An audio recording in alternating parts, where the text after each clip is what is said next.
Good morning, everyone. Welcome to week 44 of PB Sports Talk. It's PB here with Luke in the house again. Luke, what's going on, buddy? Not too much. How are you? Good, good. Another Saturday. Lots to unpack. All kinds of hot topics going on, like usual.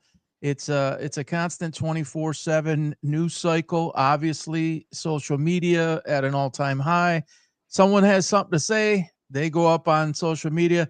We don't even have Gilbert Arenas to talk about on this today. We didn't even prepare for that, but oh my gosh, I don't know if you saw him yesterday. Anyhow, we'll get into all of that here in a moment.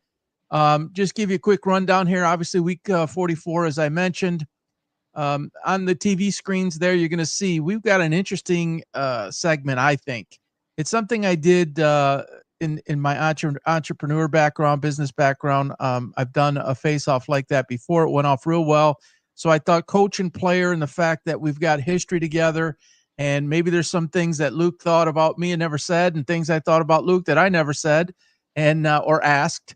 And so now we're going to share that with you. No question will be off limits as it relates to, in our sports experience together.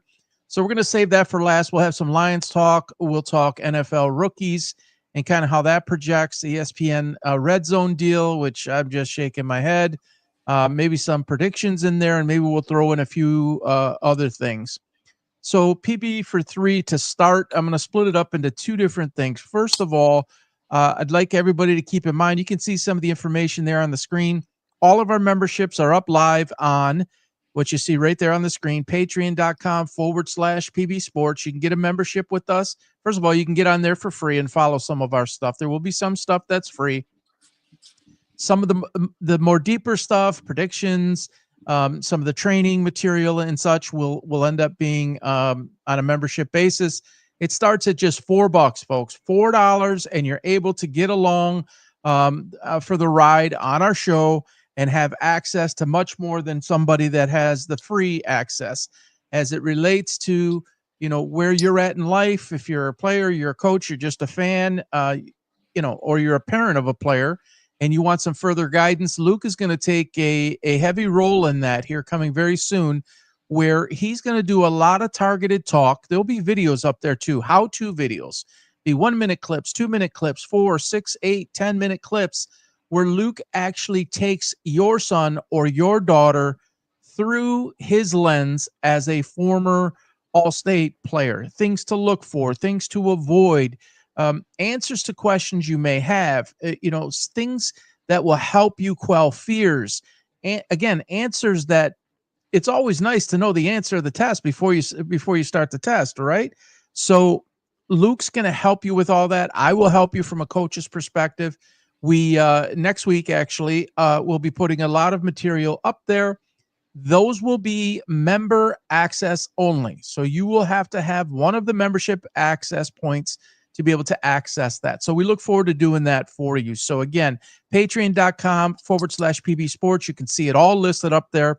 And then for those of you who love to have some fun and you like to predict who's going to win the games, the PB Picks games, when I say games, college and pro football, obviously coming up, we have 3 weeks from today, Luke. 3 weeks from today is the first college game. I mean, I can't even believe it's coming that fast.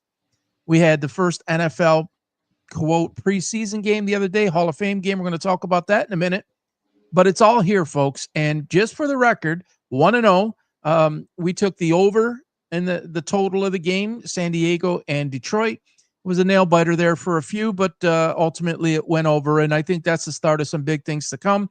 Look at my record from the past, particularly last year, not just the games, but the overall predictions of how players are going to turn out. I've been fortunate to have an uncanny ability to predict some of those things. So hop on with that. There will be ways that you can get picks for the entire year, for the month. There will be individual picks to buy just for a day. And that's going to be added on. The day picks is not up there yet. It will be up there. You'll be able to do it in any way, shape, or form that you feel most comfortable with. All right. Second part. And this is just wild. And I've talked about this, Luke, on so many videos, and it just keeps on happening. I'm sure you saw this week with the sex toys being thrown on the floor at the NBA games, or WNBA games, excuse me, not just once, but twice. It happened again last night. And it's like, that's obviously not a player's issue, and it's not even a league issue. I don't think to have somebody planted up there that's doing that. But what I can't help but notice is it doesn't matter what day it is or what time it is, or if there's a game or not a game, before or after the game, there's something silly that is involved with this league that I think eventually I think it already has turned people off. Again, I've said this before. I looked at my phone, by the way, Luke, this is crazy. I finally put a timer, where you can track how much time you spend on your phone. And the other day I was averaging 5 hours and 42 minutes a day. Like, I've never looked at that. I've heard about it, but I've never looked at it for myself. And I was like, whoa, you got to be kidding me. That's how much I follow this. When I'm on my phone, I'm generally interacting with fans. I'm posting, doing all sorts of different things. And it's like, there's so many people that are turned off. You have your diehards. It doesn't matter what happens. But I just think that this is the beginning of more things. I think you'll see wigs thrown out on the court here pretty soon from what happened a week or two ago when one of the gals' wigs got ripped off. It's just going to be more of it, and they want to expand this. And Luke, help me out here. Is this something like that you would tune into if you didn't have to watch this and you weren't a basketball fan like you are? Would you watch this? No, I wouldn't. I don't now. I was there was a minute there where I think everybody was all excited about it, and it was probably because of Caitlin Clark and I'm Paige Buchers or Beckers. They have some players that make you want to tune in, but the whole league in general, there's too much other stuff that's just better and ran better. Yes, I agree. Luke, if you could turn your volume up just a little bit, it's kind of faded out some, or maybe you got to just talk a little bit louder. But yeah, again, there's some people that I see that it's just over. And here's another thing, Sophie Cunningham made a smart remark. She said, "Stop throwing those; it's going to hurt us." And I think that there was meaning behind that more than just getting hit in the head by it. And then you have Angel Reese, which Angel Reese is doing Angel Reese things. She says, Sid Colson, who plays for Indiana, she says something, smart alecky. Hey, you got to stop bringing your things to the game. Or so, I'm paraphrasing. Don't take me out of context there. But it's like they're joking about something that's embarrassing to women that way and to the game. And it's just like, stop already. Can you just get serious about playing basketball and just go out and play basketball for basketball reasons and not the runway and not social media and not what brand you're selling? Like, at what point is it going to stop? I don't see it. I don't. Sorry. There's a lot of people that don't like my point of view on that, but I feel pretty strongly about it. I look at it like they want to kind of be like the NBA, obviously, but the NBA went through years and years and years of just serious all basketball. No, before there was any, the brand deals or celebrities coming out of it. And they just, as soon as they get popular, they're kind of trying to leapfrog up to where the NBA is now and how they, act and kind of promote themselves or whatever. But yeah, they haven't had a phase where the actual product's been taken seriously yet. Yeah, I don't see it. And there's still this part of me that believes that this has all been planned this way. Not what was thrown onto the court. I'm not necessarily saying that, or somebody's wig being thrown off. I'm not saying that either. Yeah. But the physicality of it and the runway and all of this stuff, I think, has been designed to increase attention for the game. My statistical data research is up on X. I've shared it. The numbers don't lie. For many, many, many years, it was just awful. And there's a spike now over the last year and a half, little over a year and a half, but it's very clearly why that's happened. And I just think it has a shelf life, but we'll see. We'll see what happens. All right, moving on to the Hall of Shame game, as what I've called it. It was good to watch football. I don't know if you want to call that football. Okay. I'm not a big guy in terms of preseason. I don't think that there's a whole lot from an outsider's perspective that you can take out of it. It's designed for coaches to evaluate talent and production and, execution of what's being laid out, the plan, and for the young guys. Like there's nobody of significant consequence that played for the Lions. All of those guys did not play. And unfortunately, from a Lions point of view or a Chargers point of view, we have 4 games preseason. Everybody else has 3. So you could look at that as, hey, it's an opportunity for the young guys to get a chance to show what they can do. Or you can say, hey, this is one more week of travel. Maybe this is not, the best situation for us. And, it's just more on the body, even for the younger guys. Luke, did you get a chance to watch much of the game? Yeah, I did. Did you? Yep, and What's your overall take, without breaking down numbers like some of these dweebs do? I don't think that that's what should be done here. yeah, I agree. I think it's hard to take away a lot. Like you said, it's more for the coaches than for us. We don't know what they're looking for. But at the end of the day, it is a franchise versus franchise, and it looked like Jim Harbaugh kind of outclassed Dan Campbell a little bit. Just had his guys more ready to go, whether they're players or not, or they're signed or free agents or whatever.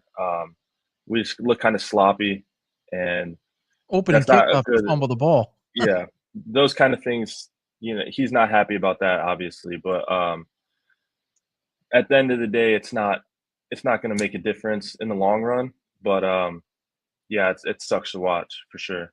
Yeah, it felt a lot of old Lion-esque. Yeah, Felt, defensive pre-snap penalty. You're lined up offsides. It's like, come on, bro. I know you're. And I forget who did it, but it was somebody who's likely not going to make the team or he's on the border. It's just like this is stupid stuff. To know where you are on the field at all times, and it's yeah, like, and then another fumble, and then here's what I think we can take out of the game. And I'll be honest, I watched the first 6-7 minutes, and I just had to turn it off because it's just not very, very fun to watch. And I think a lot of us knew this, but it was proven, is that Kyle Allen is not a number 2. I think that is just glaring. It's been glaring. I've always, if there's only 32 of one company, let's say one company has 32 divisions or whatever, or 32 positions available at the starter, and then 32 at the number 2 and 32 at the number 3. If you're not one of those 90 to 100 players, let me rephrase that. If somebody keeps on saying you're not good enough to make their 3, and you move from team to team to team to team, an overwhelming majority of the time, that is because you just simply aren't good enough. There are situations where somebody doesn't fit someplace. It's scheme, it's system, it's timing, it's that. Your buddy Baker Mayfield is an example of that as a number 1. It doesn't work out one place, it doesn't work out another. Then suddenly, certain things change, attitude-wise, scheme, fit, chemistry, talent, all of those things factor in. But Kyle Allen's been on a few teams already, and he is not the 2, and you can argue he's not the 3. So if I'm Brad Holmes and if I'm Dan Campbell, I'm immediately looking at how to shore that up. I was a huge Hendon Hooker fan at Tennessee. I thought I saw a lot of his games. Actually, I'll be honest, I wagered on a few of his games. And dude was unstoppable, and he was electric. And there wasn't much that he could not do. He could make every throw. He made great decisions, super mobile. Now you have a knee injury. I know you were never injured as a quarterback that badly, right, Luke? Where you blew out an ACL or anything and you had to come back from that? it's my shoulder. Yeah. But Well, that was from a baseball perspective, right? I mean, that's what it happened in. no, I got hurt in football, but I came back and played and had moved to tight end wide receiver because I couldn't throw anymore. But either way, it doesn't That really was in matter. college, right? Yeah. Okay. So, I mean, I don't know. It's just like Hendon Hooker had the knee injury. I don't think that he's ever maybe gotten over that mentally. He sat the whole first year, and it's like, all right, you got to go get somebody, and you got to let Hendon Hooker and whoever that is. Somebody said it yesterday, and I thought this wasn't a half bad idea. Anybody check on what Carson Wentz is doing these days?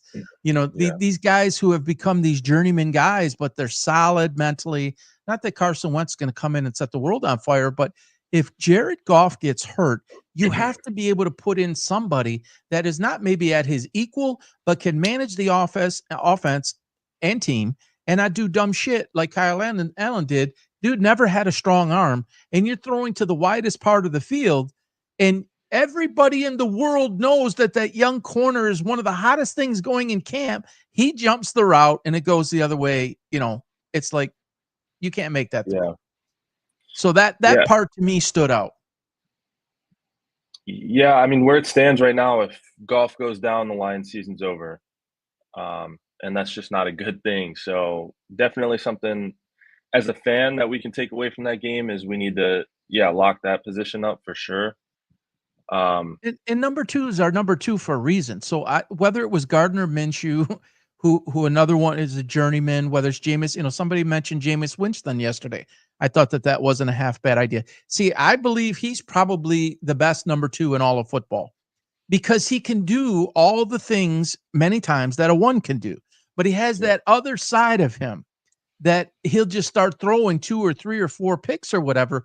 But when you need him in a pinch, he's good. Yeah. He's really good. If you need him to be the all day, every week starter, he's proven now for more than one team that maybe he just can't manage a team in a season. And that's unfortunate. So there's no real easy answer to this.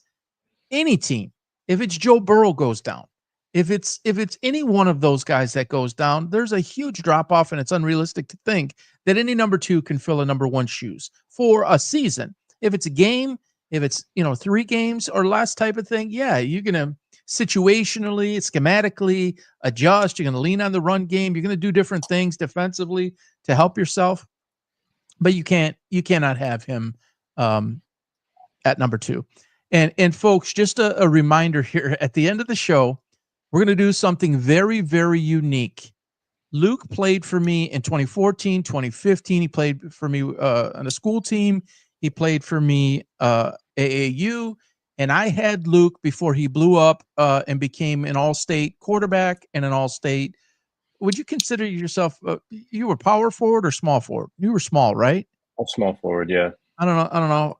I mean, it doesn't even ring a 6'6" small forward in high school. I don't know if that, you know what I'm saying? It's like that should be more of the power forward in terms of size. But he blew up after he left me, but we had some valuable time together, and I'd like to think all these years later that I was a little bit instrumental in breaking some of the bad habits for Luke. So, we've kept in touch over the years, and we've delved into a few of these things since Luke became a part of the show. But this is going to be a 25 question face off, and he's got full blown permission, as do I, to ask anything we want. No holds barred. Don't hold anything back in the sports realm. If he had like, Coach, what the hell did you do that for? I never understood it. I was so pissed at you. Whatever. Or me. To him or whatever. Why'd you do this? Why'd you do that? Why did you stop coaching? Whatever. We're going to lay that all out for you at the end of the show in the final segment. So stay tuned for that. All right. The rookies, Luke. And we haven't seen, none of these guys actually have played in a preseason game. So Chargers and Lions, I don't have any of their rookies up here. But let's start in the upper left-hand corner. There's 9 guys here. These are all mostly impact positions, except for Mason Graham that I have up there and Abdul Carter. Everybody else is offense. But let's start in the upper left-hand corner with Hunter. And they're playing him. They're at least in training camp. He's on both sides. Do you think that this guy is going to play something like a 50-50 or even a 60-40 split? Are we going to see that? I have no idea. I think you start him on offense, and I don't know. We'll see. I'm excited to see him play in preseason. That'll tell a lot. I think how he comes out, and a lot of it, to me personally, is how he looks. The eye test is kind of big for me. Like in the Lions game, that Tesla, the receiver, Yeah. Tesla, whatever, he looked Tesla. big. He looked good. Oh He yeah. looked quick. He is Like that eye quick. test, he is. He looks like a player, and Yeah, he's we'll six see four. how. And I Yeah, looked at his 40 time real quick the other day. I posted it on X at PB Sports Talks. He's 6'3", 6'3", 6'4", and he's running a 4.42, I believe it is. Mhm. So he's a big boy that can move. Yeah. So the eye test is passed, and I think Travis Hunter, I got to see him on defense against NFL receivers, and I think obviously their coaches do too. They've been seeing it in camp and stuff, but we'll see. I think play him at receiver. That would be my if I was the coach, I would put him just at receiver for now and see what happens. But Grading him from a college perspective, because that's the only thing that we have to see. Which do you think he performed better at Colorado? ooh, probably corner. I think he was a lockdown corner, but he was very good with the ball in his hands too on offense. Yes. But corner, he's just a He can shut. playmaker kind of guy. So It's college and it's different than in the pro, obviously. mhm, But he reminded me a lot of Deion Sanders of all people, right? Because Shador was throwing him the ball and that on the same team. But it was like you could almost cut off half the field. And if you dared yeah, go his way, you were looking at certain consequences, right? yeah, The question ultimately remains, and I had him number one. He was my number one pick in mocks. I believe he should have been number one overall. It's just a certain type of talent that you cannot pass up on. It's generational type talent. That's no knock on Cam Ward. That's no knock on Abdul Carter. I think they're going to be terrific players, but his versatility and what he can do is remarkable, and it's yeah, explosive, beyond explosive. So I personally think, to give my 2 cents, I think they're going to try him both ways. I really believe they're going to try him both ways. I think it's been widely known that they had that discussion during the combine when he talked with teams. He stated he wanted to play on both sides of the ball, and maybe a lot of that comes from playing for Deion. You know, let's just see if I could be Deion, and Deion was my coach, and he gave me the opportunity to do it, and he has shown what he can do on both sides of the ball. But I think we're going to see him as a focused corner in the long run. I think we'll see him as a focused corner. I think they'll experiment, they'll show us, they'll tease us, they'll maybe put him situationally like a Charles Woodson type of thing. But yeah, ultimately, I think we see him on the defensive side of the ball more yeah. long That's term.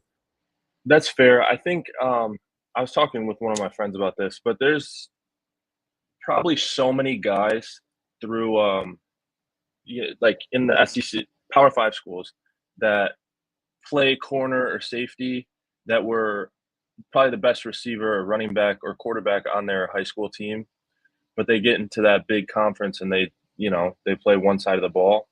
So I think there's a lot of people, and I don't want to take anything from Travis Hunter, but there's a lot of people in college football that could, if given the opportunity, go both ways, like a receiver, safety kind of thing. Um, and I think he was just fortunate to have Dion, and he actually gave him an opportunity Yeah. to go both ways. So And the rigors of the NFL, I don't see it. I yeah, don't. You're not gonna like. This isn't high school. How often did you right. play both ways? I played both ways up until senior year, but after senior year or after JV, no, I didn't do it on varsity. Yeah, and I know there's some guys that do that, and it's like it's too much at that level. You can't be Yeah, the number one corner and the number one wide receiver on the same team in the NFL, like right. for more than 6 snaps a game. You know what I mean? Like Debo Samuel or something like that. When they give him carries, I mean, you're still on the offensive side of the ball. You're just giving it to him in a different area, but you're going to play offense and defense. That's crazy. So I see him as a D back. We'll see what Yeah, happens.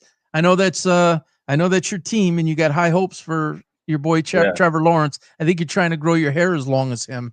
Only he doesn't have No, all the curl. He's more like straight. Like I think the it is dude straight. grabs like a straightener and just straightens that every day. It's nuts. Yeah, it is. But he's like the dude from Remember the Titans, Ronnie Bass. Yes. Ronnie Bass, Same left-hander. shine. Yeah, Yes. Sunshine. Hell yeah. All right. So this news that broke yesterday, and I think we knew that it was coming, it kind of was like a dagger in my stomach. I am not a fan of ESPN. It used to be the worldwide leader, basically, and I ain't going to get into all the political stuff, but Disney just turned it into a joke. Again, monitoring hundreds of thousands of fans every day, and the universal opinion seems to be in agreement with mine, and people don't watch ESPN anymore for any other reason other than football programming. Not everybody, but a huge majority of it. And now this gives them an opportunity. It's $1 billion deal that's on the table, and this is going to take some time to go through all the legalese parts of it. It could take months. Like it could take 6 to 10 months, I think, is the number for this to become finalized.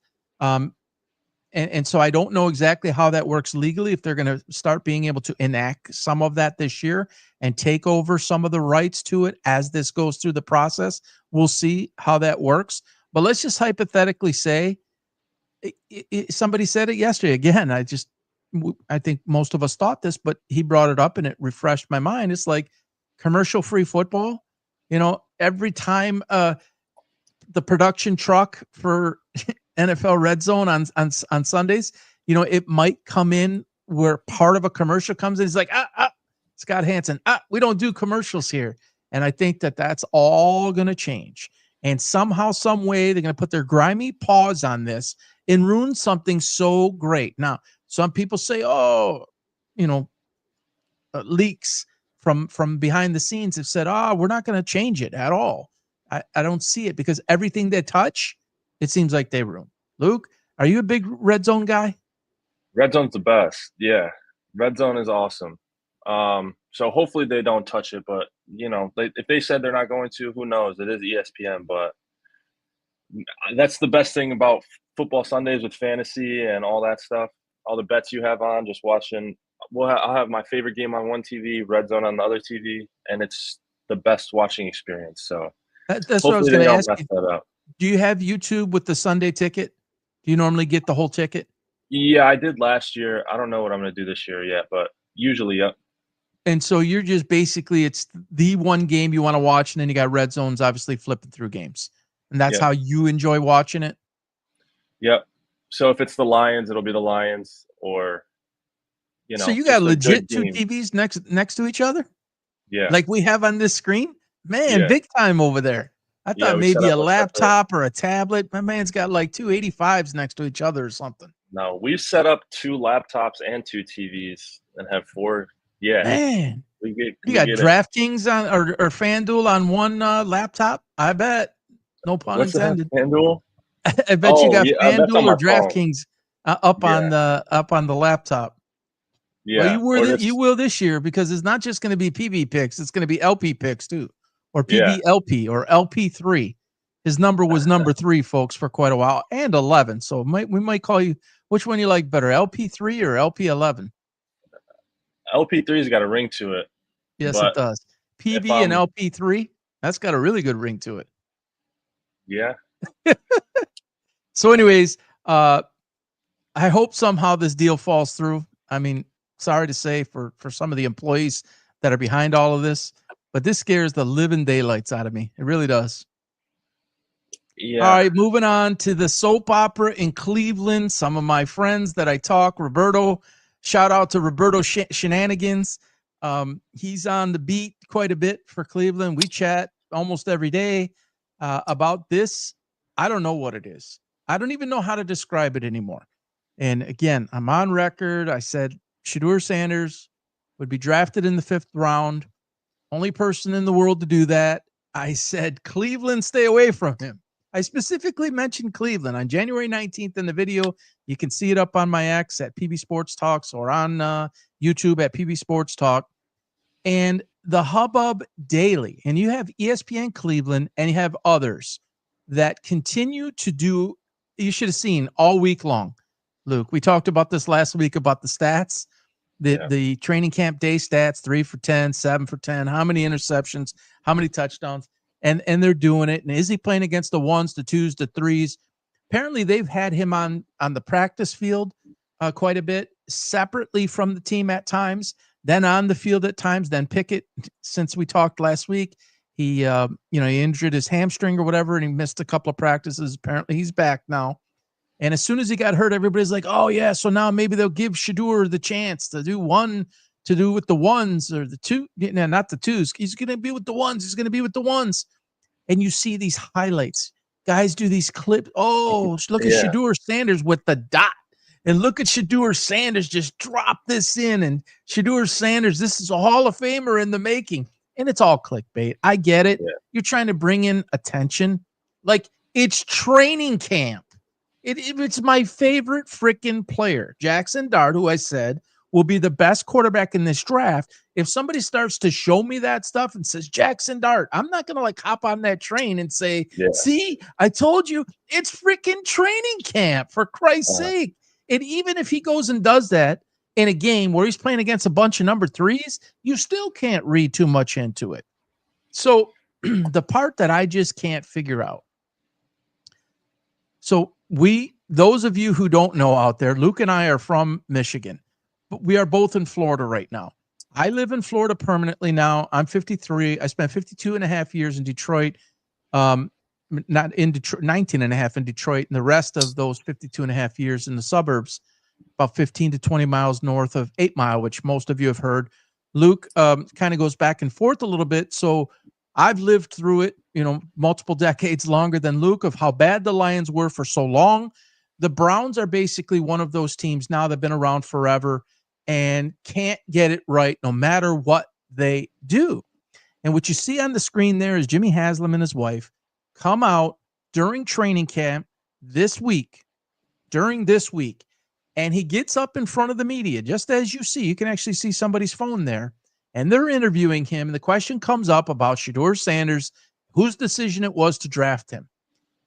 And in the most weird way, he pivots out of any responsibility of drafting Shedeur. And he says, that was Andrew Berry's decision. Now, my opinion, I don't believe that was done in a manner to say, hey, see, here's what I think is what you should have said. Any leader will tell you this. Shedeur's one of our guys. We love who we have in the room. Everybody's battling it out. It's a great opportunity for each of them to help each other and make each other better. Ultimately, we think we made the right choices. I support Andrew and I support our coaching staff, et cetera. And we'll see how this all plays out. That's the perfect, and I just made that up. Like, this is what he does. And he comes out and he says, I didn't have anything to do with it. And it was Andrew Berry's pick. And it's like, first of all, you're lying. I think you're lying. I think it was him. I really do think it was him. And we basically have video evidence. I don't have it up here to put on here, but where the whole staff is in the room and Andrew Berry legit looks like 10 cats of his fell out the tree. And the fire department didn't get there in the time, and they fell and they hurt themselves. That's what he looked like. Did this really just happen?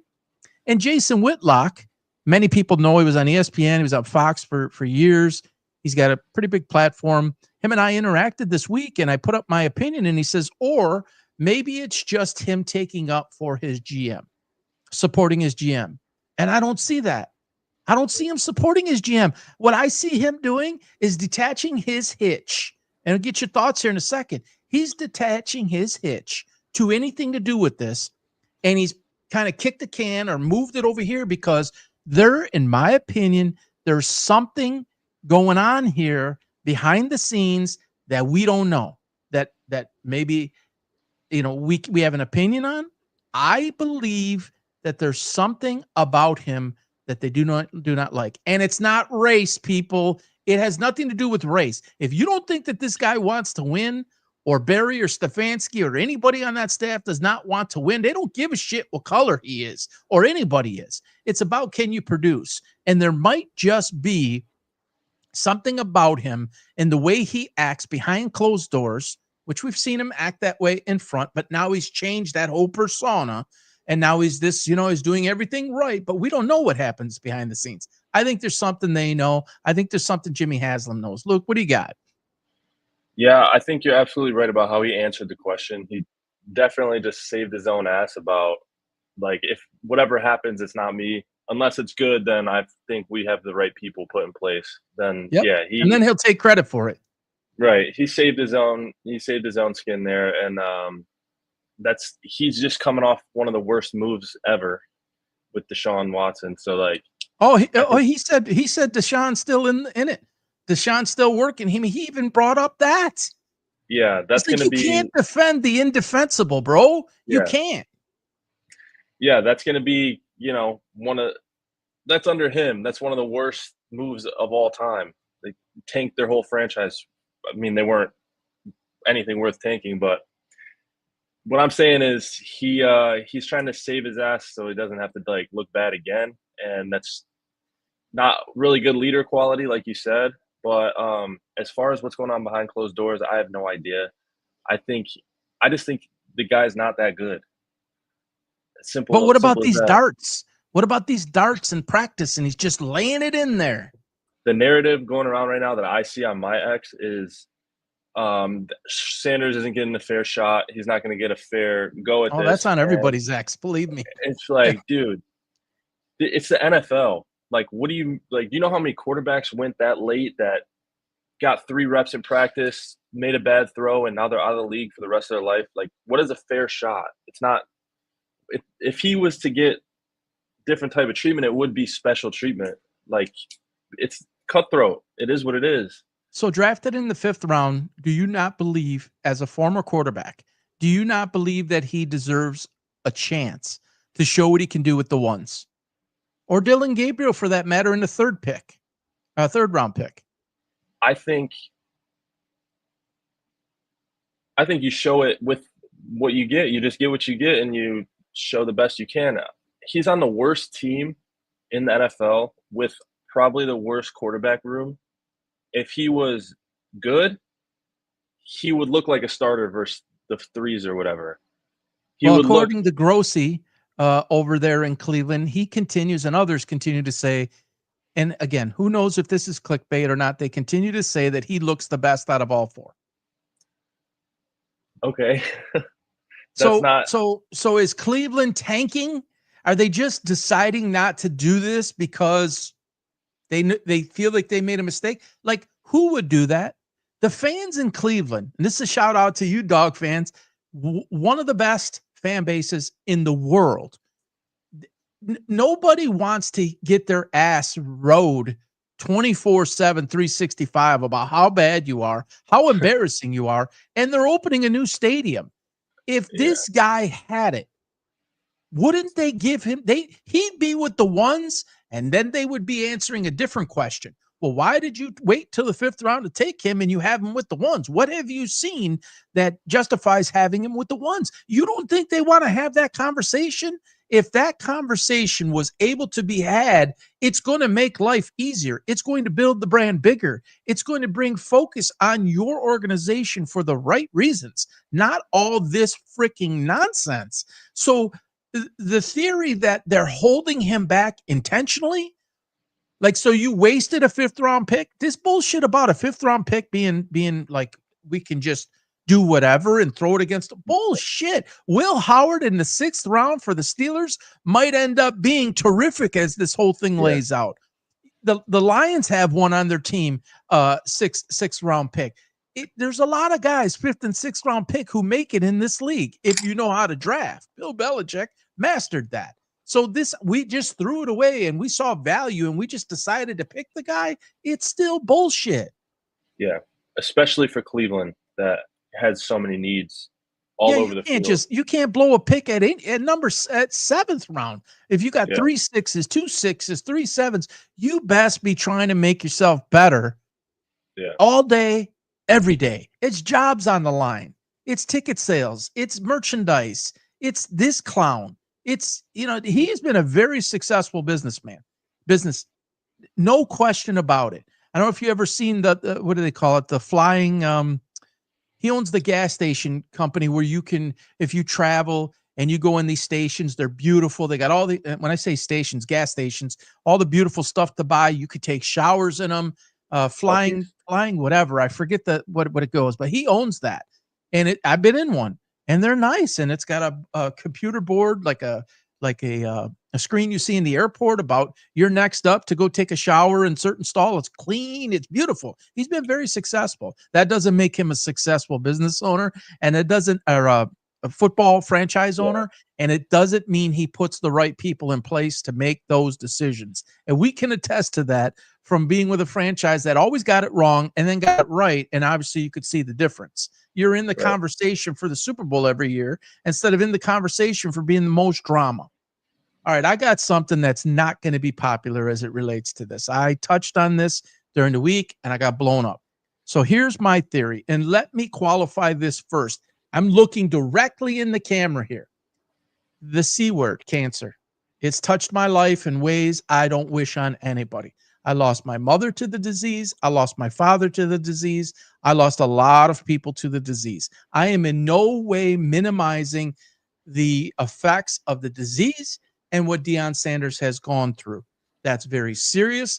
I wish him the best, and I wish him a total recovery. I do, 100%. And I'm glad that it appears that he's cancer-free at this point. I hope it remains that way. So now that I have that out of the way, I'm going to give you my opinion from a media perspective and from a football perspective, what I believe the press conference the other day had a lot to do with. Anybody who watches Deion Sanders and who watches Shedeur Sanders, you can tell, it's very easy to tell that it's scripted. Everything is scripted. I do not like a TV show, like a reality show.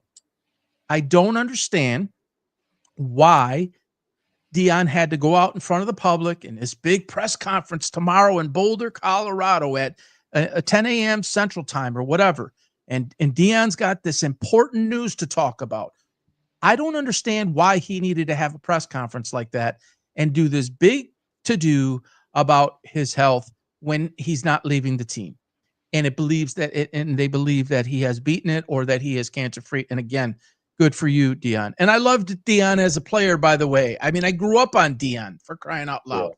I'll never forget my brother was going to ask his to-be future father-in-law when Florida State was playing Michigan in Deion's prime, no pun intended, and he had to leave to do it, and he was so upset. I remember where I was. So I'm not like anti-Deion, and this isn't racist. So save your freaking race card because I get it every day.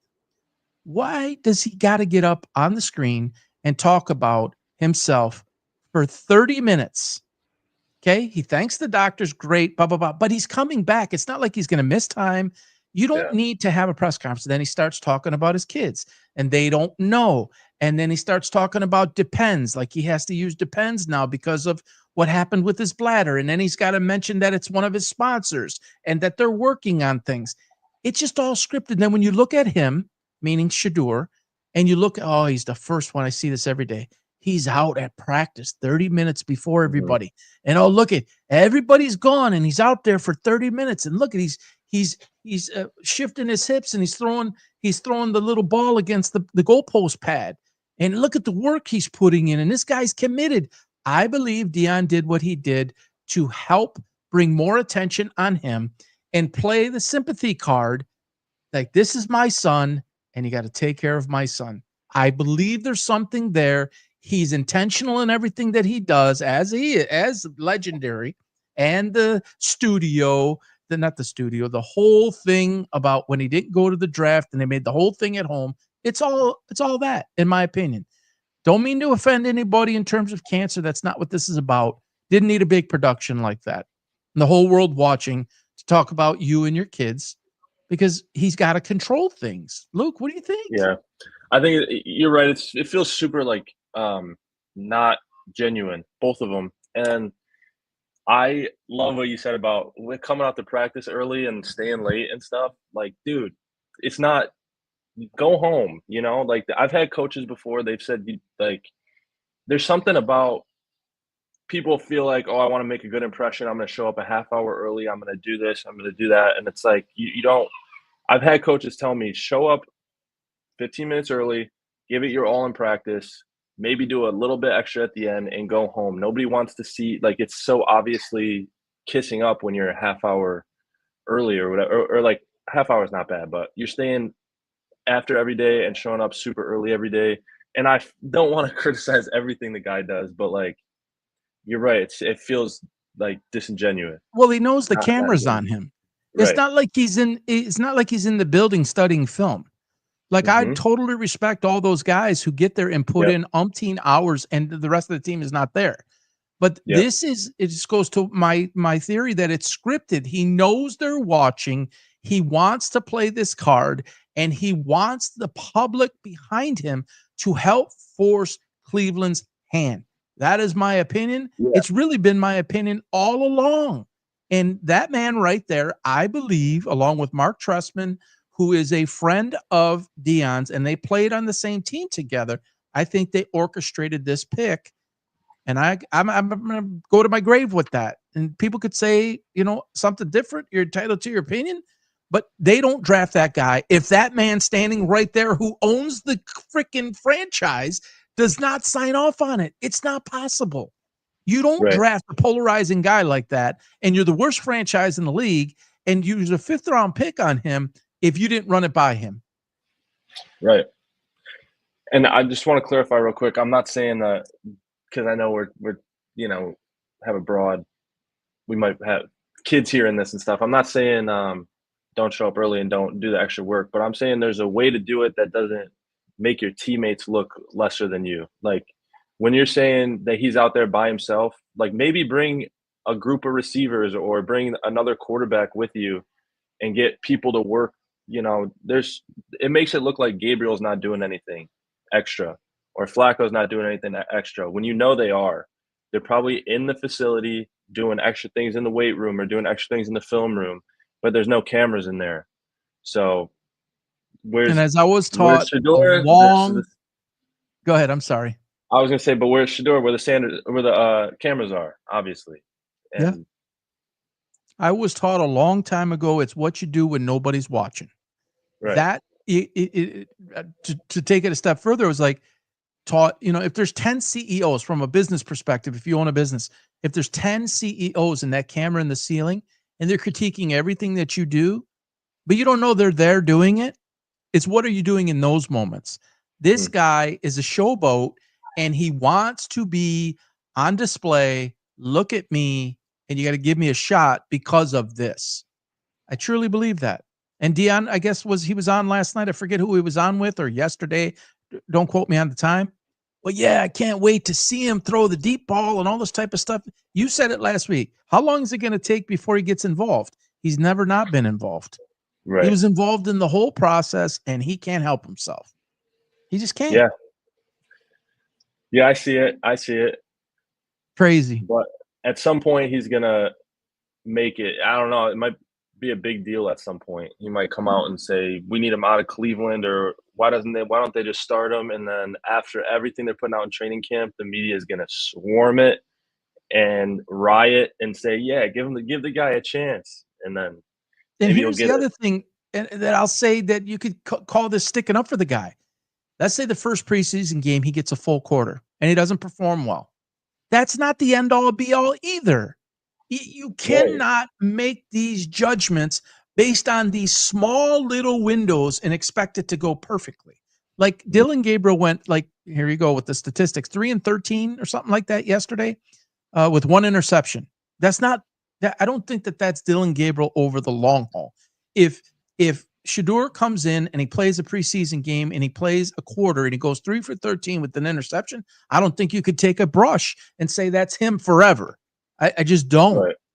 Could be some indicators there. You're looking for arm strength. Can he make the throw to the out? Is he going to be like Kyle Allen? The arm strength is not there for Kyle Allen to throw that ball. It's 53 yards from sideline to sideline, I believe. When you're throwing from the opposite hash or anywhere near that, I don't need to tell you this. You did it. Right. To get the ball to the other side with someone in your Yeah. face at the Yeah. NFL level, man, you better have zip, Yeah. Right. serious zip. So, Yeah. all right, moving on here. Micah Parsons, who is one of my more favorite players in the league. You want to talk about someone else who can't get it Me right? too. I'm going to let you talk about Micah, but I'm just going to talk about Jerry Jones for a moment. I don't know what more proof it is. I actually looked it up yesterday. What is the Cowboys record since Jimmy Johnson left? Obviously, the playoffs is what's been mostly affected. Jimmy Johnson won 2 Super Bowls. Barry Switzer won 1 after he left. It was basically his team. It was just like, hey, carry that on. That was 95. Since 95, it's just mistake after mistake after mistake. And they actually have one of the best talent evaluators in football. His name escapes me. He's been with them 20, 25 years. And it's like they know how to produce talent, but Jerry can't help Jerry. Jerry can't help the Cowboys. Jerry cannot have it be Jerry's world and his son Steven. And if you watch some of the documentaries and some of the stories about Jerry, he has said that I wanted to get involved with this and I wanted to have my family involved. And he resists any other option besides that. Does he have some football men around him? Yes. I just referred to one who's a terrific fucking, scout. I mean, I could say that on here, but if any kids are watching, sorry. Terrific scout that continues to bring in talent. You know, you look at guys like, I don't even want to get through the names, but they've had a lot of guys. So I'll line it up for you here and you tell me what you think, Luke. So Micah Parsons and Jerry Jones have had a number of conversations over the last year or so about his contract without his agent present. And this comes from Adam Schefter. This comes from other people that are close inside. And apparently Jerry Jones feels like that was a gentleman's agreement, that they had an agreement. And Micah believes that they didn't have an agreement, that it was just conversation, and that to get it to the next level, you got to speak, to my agent. The agent is obviously experienced in those matters, and you have an agent, you pay him 3 to 4% for that reason. They're the negotiators of your contract. You can have some conversation about it personally, but ultimately the norm is it's got to go through the agent. Well, apparently Jerry Jones doesn't want it that way. And Micah's agent has trying to be in touch with Jerry Jones, and Jerry Jones has said, we already have a deal. And he just like, what are you talking about? No, we don't have a deal. And this has been going on behind the scenes, and Micah has stayed pretty quiet because I've been watching him, and on X, he'll pop up with something. This is like months ago. I'd be like, Micah, come on, man, get out of there. You're not going to, like he's going to answer me, right? You're not going to win there. Come to Detroit. Let's figure it out, joking around. I had to make that graphic there. See what he looks like with the number 11 in blue. Hey, Khalif Raymond, I'm sure he'll be happy to give up number 11 to have him. Yeah. Yeah. But anyways, in today's world, the business aspect of it, the player aspect of it, what would make Jerry Jones think that you have this isn't 1967 here with a handshake deal with Micah Parsons to make him one of the highest paid players. And I'm just going to agree with you and not have my agent present. Yeah. We just talked about the Browns, and Cowboys are a whole nother basket of issues. Jerry Jones is one of the biggest ones. He's like you said, Jerry's world, man. He's going to do what he wants to do. And it doesn't have to make sense to anybody. He is a control freak. And it's cost them big in the last, 10 years? It's really costed them. But I think he stays. I think he stays in Dallas. I think they figure it out. Some of the big names that cover football say, Damian Woody is one of them. He said, all of this is just talk. At the end of the day, he's going to end up playing for Dallas. And that may be right. But it just happened. That's why I say that, because it just happened with Myles Garrett and the Browns. Yes. Like, he wanted out, he hated it, with all these things, and then they offered him the money, and he said, okay, I'll actually reconsider. I love Cleveland now. So we see that. But apparently there's some history with Jerry doing this, Jerry being the owner and the GM. And there's a lot of players apparently that he has pissed off over the years where they feel like they're taken advantage of.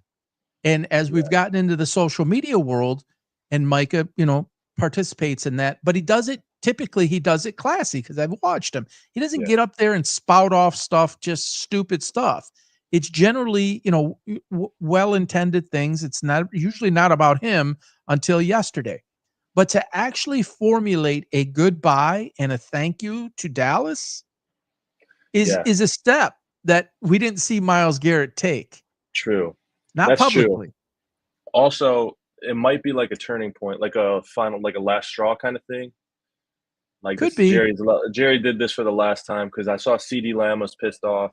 Like, they did it with CD, they did it with Dak, they're doing it with Micah. Like the whole core of the team pretty much has gone through the gauntlet with Jerry Jones. So maybe Micah's like, I'm done. And we'll see. I don't know. But then that opens up, where does he go? And I have no idea. Well, his dad was on a podcast yesterday. Guess who his first choice was? Happens to be your favorite team. The Lions or the Chiefs? Well, aside from the Lions, Kansas City. Kansas City. He listed 3 teams. He listed Kansas City, number 1, Pittsburgh, number 2, talking about being opposite of J.J. Watt, and the Lions, number 3. And what's funny is, earlier, before I ever saw him say that, I went on X and I said something in a Steelers thread, and I said, I could see the Steelers getting him. And here it came, right? Because no one can have a compelling disagreement and share their opinion without calling you all sorts of names. You don't know football. Do you not know that TJ Watt just signed the largest contract? Listen, if you knew anything about the Steelers, they tend to always find a way. Yeah. And if you put Micah Parsons opposite of TJ Watt, this is the type of thing that people don't always understand. Micah has already made a good amount of money. If he goes to the Steelers or wherever, he's going to make another good chunk of money. Yeah. But he might take less or defer money to have the chance to win. Pittsburgh wants to win. They seem, I mean, it's like a 37-year-old elderly club over there with all these guys. They've went the aging route, and Micah's 26, I believe. He could be the heir apparent to TJ Watt if you can figure it out money-wise. Yeah, I saw he said something, I don't know, I think it was a couple years ago. He said he always wants to be in Dallas, but if that ever changed, he would want to go back to hometown Pennsylvania, but it would be the Steelers and not the Eagles. And that's been a while. That was a while ago. But yeah, and another thing about you know what you said about being in that thread, the Steelers are obviously making moves this year. They're doing things. They're going for a little bit different. They're all in. Right. It is different. It's different for them. Yeah. I don't know when the last time they had. I don't know exactly what it is or why it is, but there's a different feel about the Rooney family this year. Maybe they just got tired of winning 10 games every year and getting bounced in the first round of the playoffs. Feel like they needed to try to do more. They've went an interesting way about it and going with so many elderly guys. It's, again, you know me, I don't like the window talk because if you're a great franchise and you're drafting properly, it's more of a reboot, reload, not a rebuild. But when you're talking a 40, 41-year-old quarterback, there's a window there that you're trying to win with him. And TJ Watt, you're trying to get him paid because he's on closer to the end than he is to the beginning. Right. But you add this guy to that mix, it's an instantaneous championship contender, period. Oh, for sure. For sure. And so I haven't sent it to the guy in response, but not only did his father say that, now 2 major names, and they escaped me, I don't know if it was Schefter or somebody else, said that, and you got to watch sometimes if maybe it wasn't Schefter. I don't want to say that incorrectly. It was somebody who was a beat writer and said that the Steelers have been in touch with Parsons' agent. Now, is that true? I don't know. But I have pick up the phone, Brad. If Brad Holmes hasn't picked up the phone and at least had a conversation, something's wrong. You always make the call. Always got to make the call when something like this happens and gauge for yourself how true this really is. Is he done? Does he really not want to do it no matter what the money is over there? Number one, okay, no, he doesn't. All right. What are we looking at? And then you have to acquire him. He's property of Dallas. You have to trade. You have to trade for him. And now that's a decision that Dallas has to answer, or a question Dallas has to answer. But in terms of money, you don't think he wants to be opposite of Hutchinson? Are you kidding me? Yeah, that's probably. I think when I looked at rankings, they were ESPN or something. Pro Football Focus maybe had Lions at like 6 or 7 right now. Defenses in the NFL, and add Parsons, I think that you're easily top 3, maybe top 2. If you're an unselfish guy, and so like let's say you're Hutchinson, and you're going to get double teamed, and they're schematically trying to go against you because no one's afraid of Davenport on the other side. And if Za'Darius comes back, as it might happen, no one's afraid of him either. They're not on the level of this guy. So if you're Aiden Hutchinson, you're thinking, okay, if we could put Micah Parsons on the other side, I'm going to get mine, maybe even more, because there's going to be less focus. They're not going to know who to defend or who to prepare for. You got to pick your poison, right? And I think it's the same thing with Parsons. It's like, all right, maybe I take less money, but who stops us? And then you got terrific guys in the middle. It's like it's almost illegal. Yeah. Right. They would be probably, that's why I didn't want to say it, but probably the best defense in the NFL if they have Parsons. I think he's a stud. I think he's really. I don't know. Would you take him? Would you take him over Hutchinson? No, I can't. No, I can't. It's close though. It is close. Yeah, they're in the same. They're in the same ilk. He's a little bit older. Yeah. But no, there isn't anybody at this point that I would take over Hutchinson, provided he's healthy. All things being equal, no. And apparently, all indicators are he's fully healthy. Actually, further along and better than what they expected. Thank God again that it was bone and not ligament type of stuff. Yeah. That was a blessing. Yeah. Bones heal. Yeah, that was the best part about the Hall of Fame game.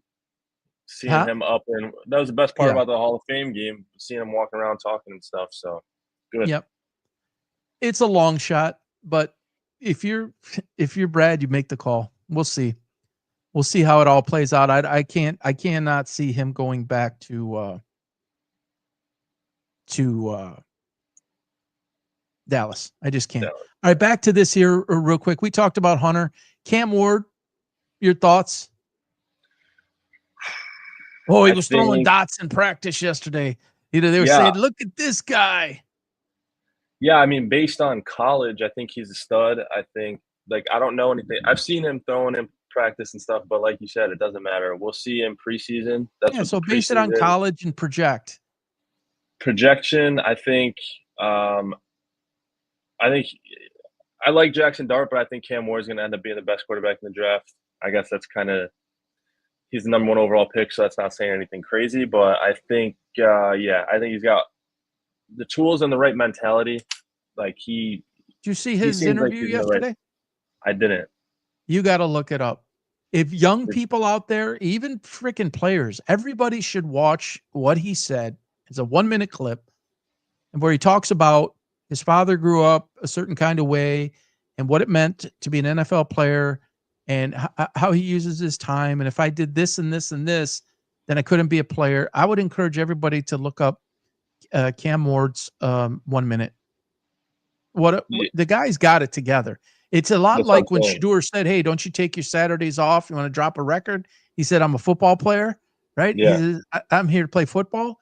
He's not a game player. He's a guy who's going to take it seriously. And again, more than anybody on that screen, I watched Cam Ward play more than anybody on that screen in college. There's really nothing that guy can't do. I'll take the next one, and then you take Giante.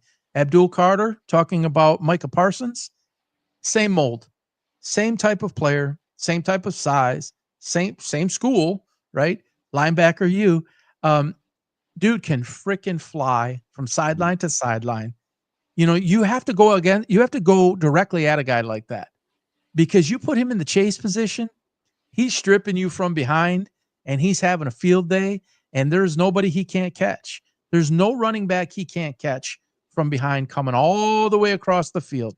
That is a superstar stud, and I actually like him in the 51 jersey. There were a lot of people, he wanted LT's jersey at 56. People say, how could he do such a thing, blah, blah. So he asked. Right? So LT didn't allow it. Okay, fine. That's his prerogative. But I kind of like the 51 jersey because it's not Singletary. It's not, Brian Urlacher 54. It's not some of those other guys. I like that. It's just a number, I understand. But all-world player in the Giants system, the fans will be behind him, and he's going to be a wrecking ball. He's going to wreck offenses, folks. He could do it all.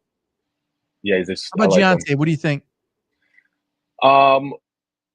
Going into this year, like you said, Raiders are looking good. Raiders are looking a lot better than last year. I think he's talented, but I want to see him in an offense that doesn't go through him, or need to go through him, I should say.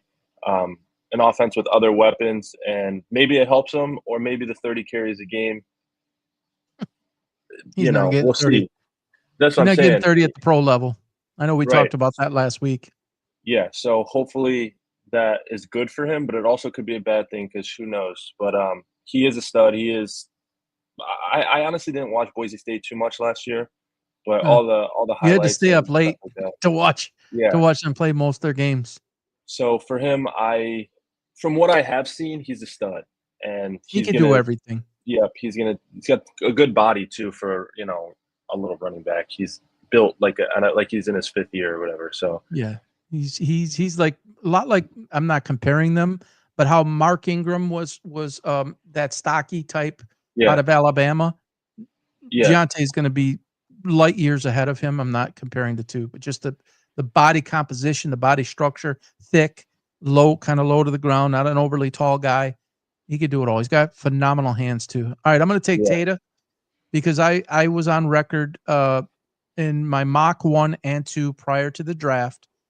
I said that he will be hands down the best wide receiver in the draft, and that includes Travis Hunter if he plays. I watched him both of the last 2 years, but in particular the year before last, when he first burst onto the scene. This guy, it is like, maybe because he played for Arizona, and again, he plays, talk about late night games. Arizona doesn't play a lot of noon. They don't play noon games because it's Right. 9 o'clock in Arizona. They don't play much 3:30 games because it's 12:30. They're playing 10 at night, 10:30 at night, 11 at night because it's 8, it's 7 on the East Coast. But I watched him, and there were some games that I had action on it and props specifically. So I was really, really watching him, and dude can catch everything. He is Odell Beckham, only bigger, and he has all of the prime Beckham. And I'm not a big Beckham guy, and everybody knows the reasons why. What he said to me and my wife on our wedding night, but Tata is got the speed. He's not a burner type. Like he's going to just light you up, catch the ball and run 80. But he's not only a red zone threat, he can run every route on the tree. Terrific hands, huge catch radius. You could throw it a foot and a half above him or over his head, and he'll get it. He can do the one-handed stuff. He's got stickum. I'm more concerned about Bryce, and can he get him the ball where he needs it? He's going to be able to throw it up a lot. He's probably going to throw a lot of fades. That helps a Yeah. young guy like that, quarterback like that. You know that. Yeah. But he's all world. Your thoughts on him? Yeah, I like him too. Speed, size, hands, everything. And Bryce Young kind of turned it on the end of last year. So, He did. you know, From a quarterback's perspective, do you believe that I don't know, rebirth was because they benched him and he had a chance to sit behind Dalton and watch? I Or do you think just it think it took was the natural maturation?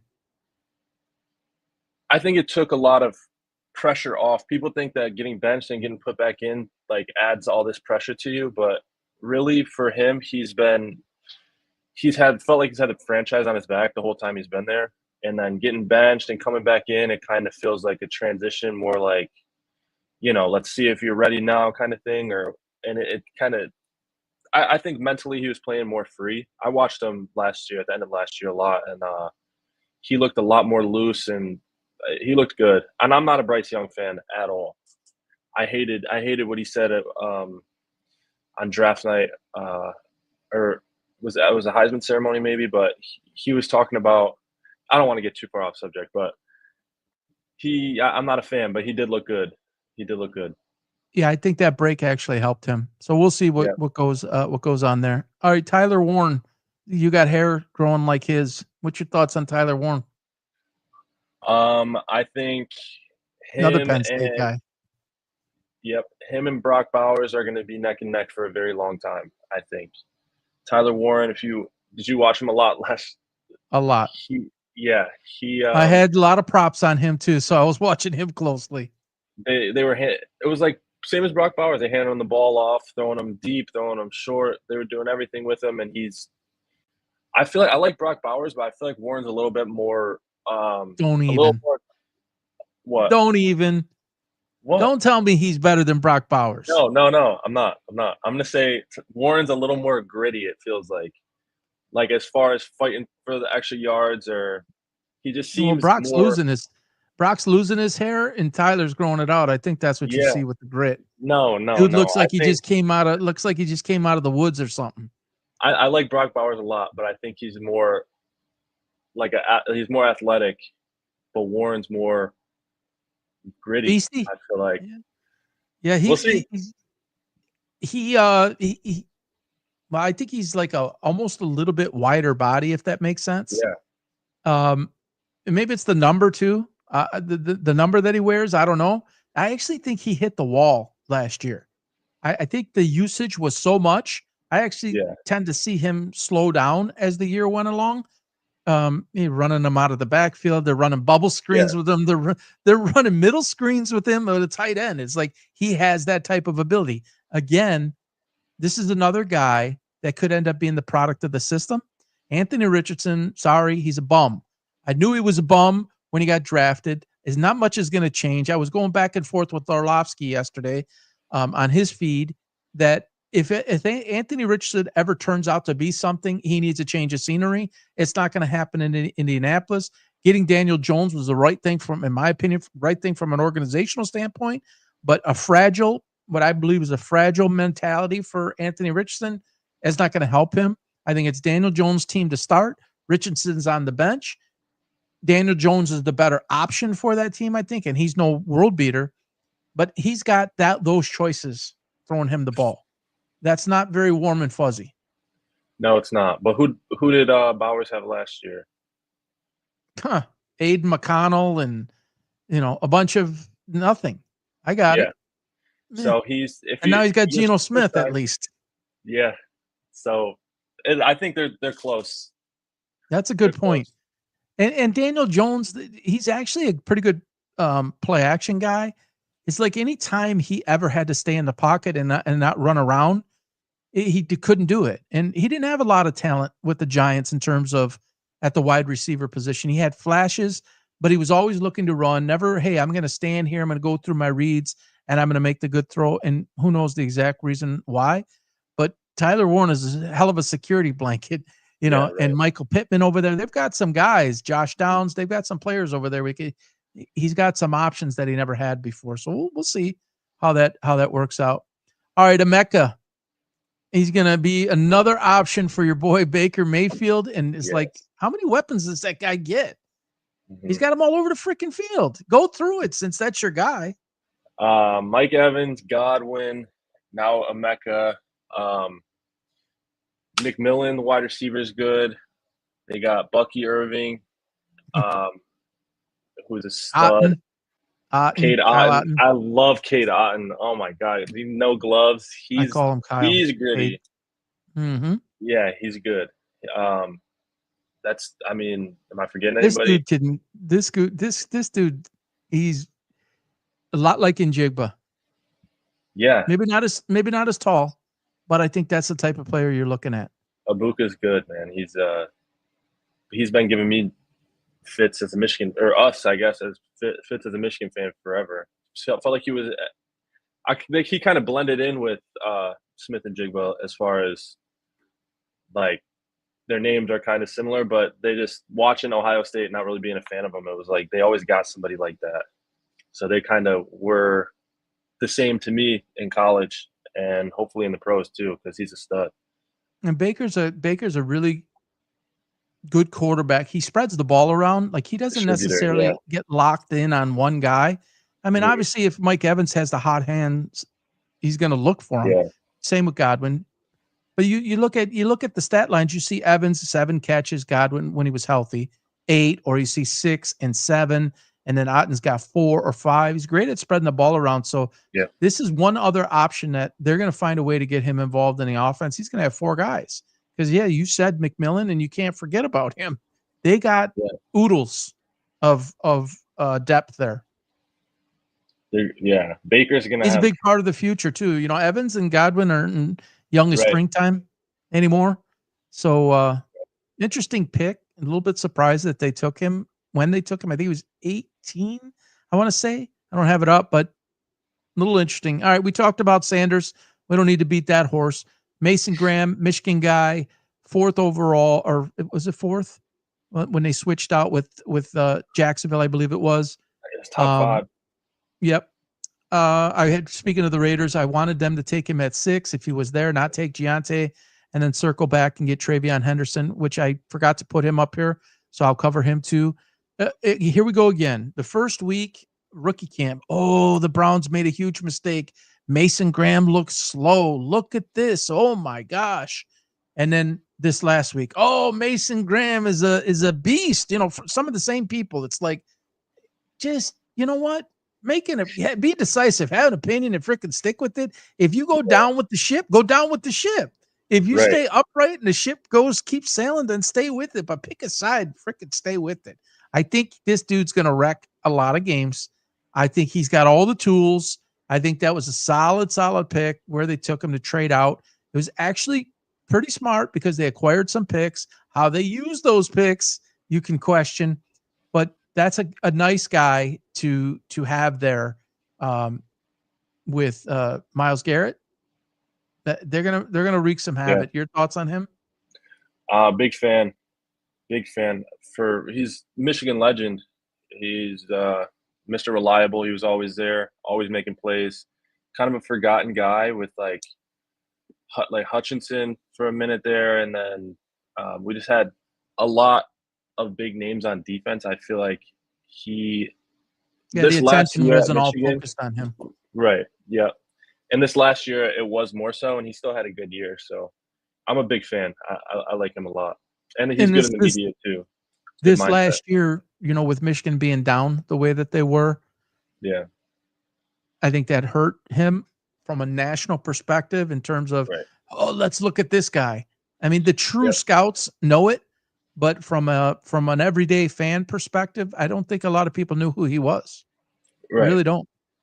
Yeah, but I think he's going to be a heck of a player. Yeah, all right. I think so too. I hope so. Are you ready? I think so. All right, everybody. For those who might just be joining or those seeing us on a recording, on a reel, on a cut, in 2014-15, Luke played for me basketball in school. He played for me on a school team, and he played for me in AAU. And then he went on and became a two-sport star, all-state, top 15 all-time at the renowned Catholic high school in Michigan, Warren de La Salle. Top 15 all-time all-state football and basketball. I coached him in basketball, not football, and won a state championship with them, then went on to Madonna University and basically reset the record book there. And we've stayed in touch over the years. Luke was a captain for me when we played. Then I took his captaincy away because there was an attitude adjustment that I knew that he needed to undergo. And previous to him entering on my team, when I was on some of the lower levels and he was above the level that I was coaching at, I was clearly trying to get to the top level of the school that I was at. And I knew he was going to be a part of it. If I got there, he was going to be there. And so for basically a year to two, I watched him. And boy, did I'll just be honest. I saw a lot of talent, but I didn't like what I saw. I saw a lazy guy.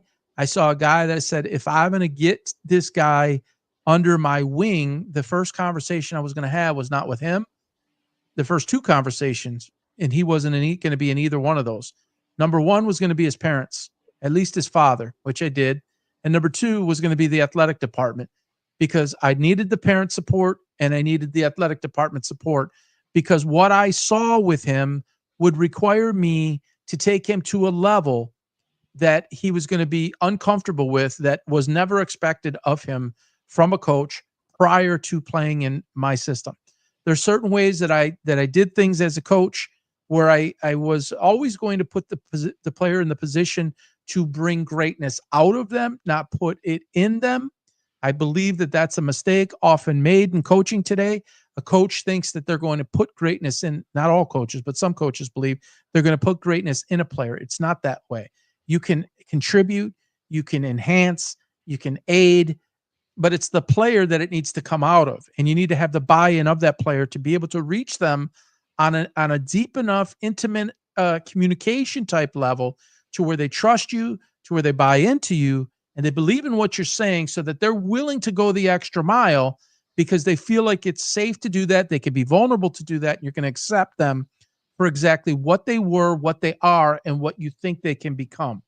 And so when Luke came to me, I knew I had to take a hard approach. I would have a good relationship with him. I would have a personal relationship with him in terms of always being able to talk before and after practice and things like that.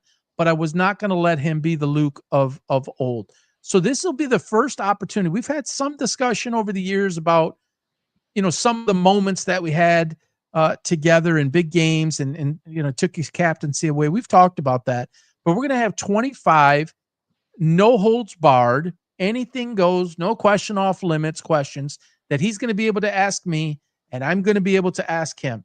And so because he's the youngest guy in the room, I'm going to let him go first, and he can fire away at any one of these. What's that? Go through all 25? Yeah, you'll go through all 25. I'm going to be honest as honest gets. I'm going to give him the cold-hearted answer because I want this to be authentic. I wanted him to ask, and we don't know what this is, folks. I don't know. I don't have a clue at what he's going to ask me, and he doesn't know what's on my sheet. I just told him from a player's perspective, when I was the coach, why did I do certain things I did? What made me think that way? What was I thinking in this situation? What the hell did you do that for? Whatever it is, he has carte blanche to ask me whatever he wants. And so, Luke, without further ado, take it away, my man. I'm ready. All right. Maybe I ought to take a drink of water here. All right. Question 1, what was the most rewarding part of your coaching days? All coaching days? Yeah. Just being a coach, a basketball coach, not just with me, but what did you take away from it the most? The ascension of a player or players from where they started to where they finished. Using you as an example. I got the look. I don't know. You probably can't see this, but my hairs on my arm are standing up right now because the level of satisfaction. I took winning and losing very, very seriously. I wanted to win. I loved winning championships. I talk about 7 championships all the time, but that is a product of what came. That was what came after. If I was doing what I was supposed to be doing, that was the winning became a product of or a side effect of doing the other things right. And so helping people get out of their own way, helping people believe in themselves, helping people bring greatness out, as I mentioned a little bit earlier, and helping them get to levels they never thought possible is the most rewarding, gratifying, satisfying, humbling feeling as a coach. And it's not that you went on and achieved all that greatness, although that major level of performance, though I feel proud for you and of you of that, and maybe I had a small part of that, it is how you arrived, the man you were when you arrived, and the man you were when you left. And that meant a lot to me. And as I look at you over the time since then and how you've grown, again, I want to think that I had a small part of that in some of the discipline and some of the, confidence and self-esteem and determination and helping you. To me, that means everything. That means more than a victory. We could lose every game, but if I made a difference in somebody's life on that level, then that's a victory. Awesome. All right. So, do you want me to just fire them off, or do you want me to? Yeah, just go one to the next to the next. Right. So now from coaching into what we're doing right now, how do you think coaching and being around and being actually in locker rooms and running teams, how do you think that affected or shaped the way that you watch sports now? And cover it in this way? Yeah. Podcasting? It has everything to do with it. I truly believe, though I grew up as a kid and I toured Specs Howard Broadcasting or School of Arts when I was 19, and I used to always draw up the sheets, and I was a huge fan, and I was writing articles before there was ever an internet, writing predictions before there was ever an internet. I don't think if I didn't coach, I don't think we'd be sitting here right now, because I felt like I had something to offer, because I was able to not just be a fan spewing out stuff, just opinion. I even at a lower level, I come from a place of experience, and I come from the coaching lens. And so I don't know if that totally answers your question, but they're connected. Yeah. I really No, for truly sure. believe that they're connected, and I enjoy being able to speak from that lens, because if you have just always been a fan and you've never coached, you can't totally understand what goes on behind the scenes and get how did you get to the why? What is the why? Why did you do what you did? Why was it working and then it wasn't? Or why was it working and then it didn't? As a coach, you understand, have a little bit different perspective than a fan does. Same with a player. If you never really truly played the game, it's difficult to understand all that goes into it. So this gives me an Absolutely. opportunity, and I felt like you were a great guy to ask, and I'm glad we're doing this together, and hopefully we can make a difference in people's lives. All right. So, all right. As a coach, who was your biggest influence coming up to be? Who did you look up to? I had my players that I looked up to. I'm sure you had your players you looked up to. But when you were getting into coaching, who was a coach that was kind of a model, role model in a way for you? There wasn't one; it was multiple. Um, Okay. he's on the back of my board right here. This man, right in the center, Bill? was one of the coaches that I patterned. It's Bill Belichick. All right. He's one of the coaches that I patterned myself at after. The discipline, the the it didn't matter how popular the guy was, how high paid the guy was, how many Pro Bowls. He was a system guy. Get buy into the system, plug him into play. Phil Jackson was another one. There are truly many of them, but I would say Bill Belichick, albeit football and not basketball, Yeah. was a huge guy. Rick Pitino was another one. I've read Rick's books, and Rick had some challenges in his life. There's a lot, and I studied them relentlessly. How did they do it? Why did they do it? See, the why to me is as important as the how. If I Yeah. understand why they're doing it, and I can teach somebody the why, I can't just teach them how to do something. I have to explain why. It's the same thing in business. If you want something to go, you have to understand the why. So I always looked up to people that did it that way. And there were several mentors, I call them distance mentors, that are in the business field, that I ran our teams, even the ones that you weren't on, a lot like a business. A lot of the same principles apply. So I learned a lot from the business world and from business leaders, and how to build a team, how to communicate, structure, organization, confidence, all of those things. And I tried to implement and pass that along. So, but Bill Belichick was definitely at the top of that list. All right. Fair enough. Um, all right. As a coach and a mentor, what was the one thing that you wanted to pass on to the players or students or athletes, whatever it was? What's the one thing, like, you know how you say, um, if you're going to take one thing away from this camp or one thing away from this season, I want it to be this. What was that one thing for you majority of the time? That I wanted a player to take away from whatever it was we were doing. Yep. From you. Yeah. My communicating to the player to believe in themselves, because at the end of the day, it doesn't matter what I think of your game. It doesn't matter what the fellow teammate thinks of your game, what your parents think of the game. It doesn't matter what we think you should do, shouldn't do. It is the belief in yourself that you, if you put your mind to it, you can accomplish just about anything.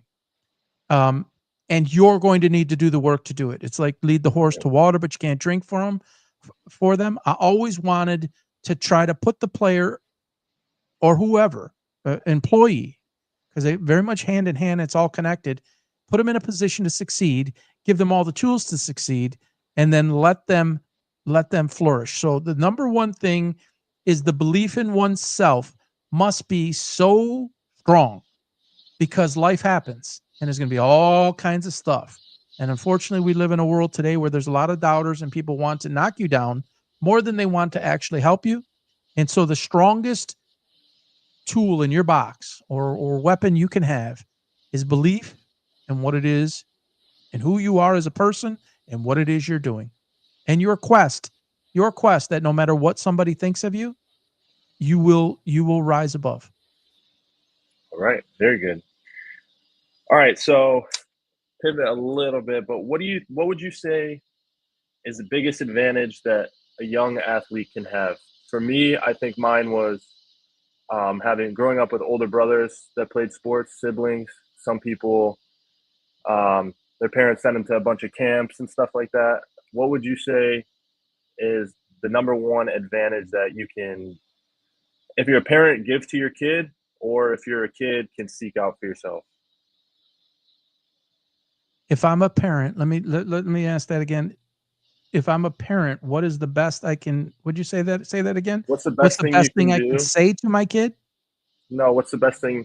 What's the best thing a young athlete can have as far as advantages? Like I was saying, for me, it was obviously you can't give them older brothers or whatever, but that was my biggest advantage, I think. What do you think is the heaviest for a young athlete? It could I be, apologize. I'm still not following. What should a young athlete look to the most to give themselves an advantage? say you're talking to someone's parents, what's the biggest advantage that they can give their kid? Okay. So maybe the best advice or the best teaching that they can give their kids to put them in the best possible position, to give them an advantage over a situation. Yeah, pretty much number one resource, or, you know, what, Relentlessly prepare for everything that they do. When we were together, you remember what the 3 P's were? no, Come no, on, man. Purpose, passion, and poise. persistence, poise. All Purpose, right, purpose, passion, passion, and and poise. poise. Have a purpose in every single thing you do. Do not like people say, "Oh, I'm just going to go get a job." No, don't just go get a job. What is it that you like to have? What is it like that you like to do? What do you want your purpose to be? Is it to help other people? Is it to create? Is it to um, build things? Are you passionate about it? Be passionate. It doesn't matter what it is. Whatever you choose to do, have a purpose, have passion to do it, and every day of your life. And if you're doing something that you don't have passion or you don't have purpose in, it won't last long.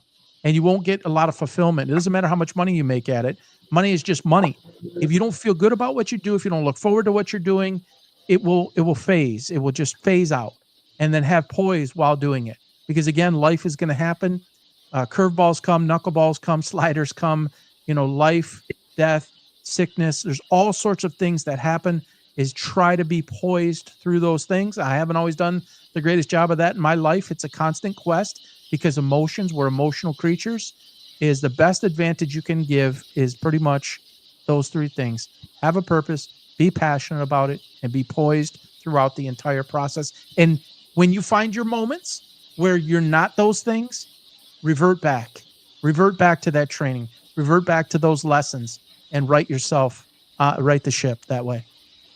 Okay, fair. Yeah, you got it. I don't know if I asked that poorly, That's but okay. No you worries. got it. All right. So give me a trait or a couple traits that separate good or talented athletes from being great athletes. Also, are those something that can be coached? Can greatness be coached? The trait, so The trait to separating get good great? players from, yep. So Yeah, say you think it's working hard on your own or whatever. Like, can you coach that it's as a coach? definitely it's the work you do when no one's watching. It's the work you do when coaches aren't present. It's the mental preparation. And I did a post about a week ago, and it was mental. The graphic was to talk about the mental aspect of an athlete is equal or greater than the physical aspect, and that's Yeah. not taught. It isn't. There's not enough time spent on it. It is the mental approach that it must be there. Can you go back and repeat the question? Yeah. So what separates people from being, good athletes or good players, talented players from the great ones, from actually being great I would say players. it's the mental approach, especially like at the pro levels, almost everybody has the same skill. It's Mhm. decimal points, you have your ones and twos and threes, but your ones. So like there's an Aiden Hutchinson, there's a TJ Watt, there's a Micah Parsons, you can list out in whatever sport and however you want. You can look at a guy like Jordan and LeBron, and that argument is going to last freaking forever. What's the difference in those two guys? And it was the desire to be great. It was the ability to do everything that it took to be great. The long and short of it is it's the mental side is as or more important than the physical side. And the person who spends the most amount of time addressing the mental side to go along with the physical side is generally going to be in a more advantageous position to succeed than the person who's thinking only physically. Doesn't Yeah. matter if you have how many players know how to have a 46 or 42 vertical inch vertical leap. That isn't Right. all of it. Yeah. It's a lot of it is the mental side. And would you say that mental side's coachable, or it's The just something tools that's are under how to underdeveloped? acquire that. Like there's somebody that once said you didn't used to know certain things, but you learned how to get what you didn't know. You learned how Right. to acquire the knowledge, the tools to be able Yeah. to get you that knowledge. And the ways in which people say, oh, read a book. People say, oh, do this. But you got to give a little bit more into that, like the who, the why, the how, why it makes a difference. You don't just randomly look at something. What is it specifically I'm looking for? Who is the expert that has had the most amount of success in the area that I need to learn about, and is identifying what it is you need to learn to then Right. be able to seek that person out. That there's something that goes with that it's not just generic. You got to delve into the why of it, the how of it, and go after it. All right. All right. So back to as a coach, a lot of times as a player too, winning can conflict with like character building, in the way of, especially if you're a coach, right? So say there's a guy that shows up late to practice, he's got a bad attitude, but he gives you the best chance to win the game. How do you toe that line between winning and character building as a coach? It's not always easy. Every player has to be talked to differently. There's certain ways you can do things with certain players and other ways that you have to do it in a different way.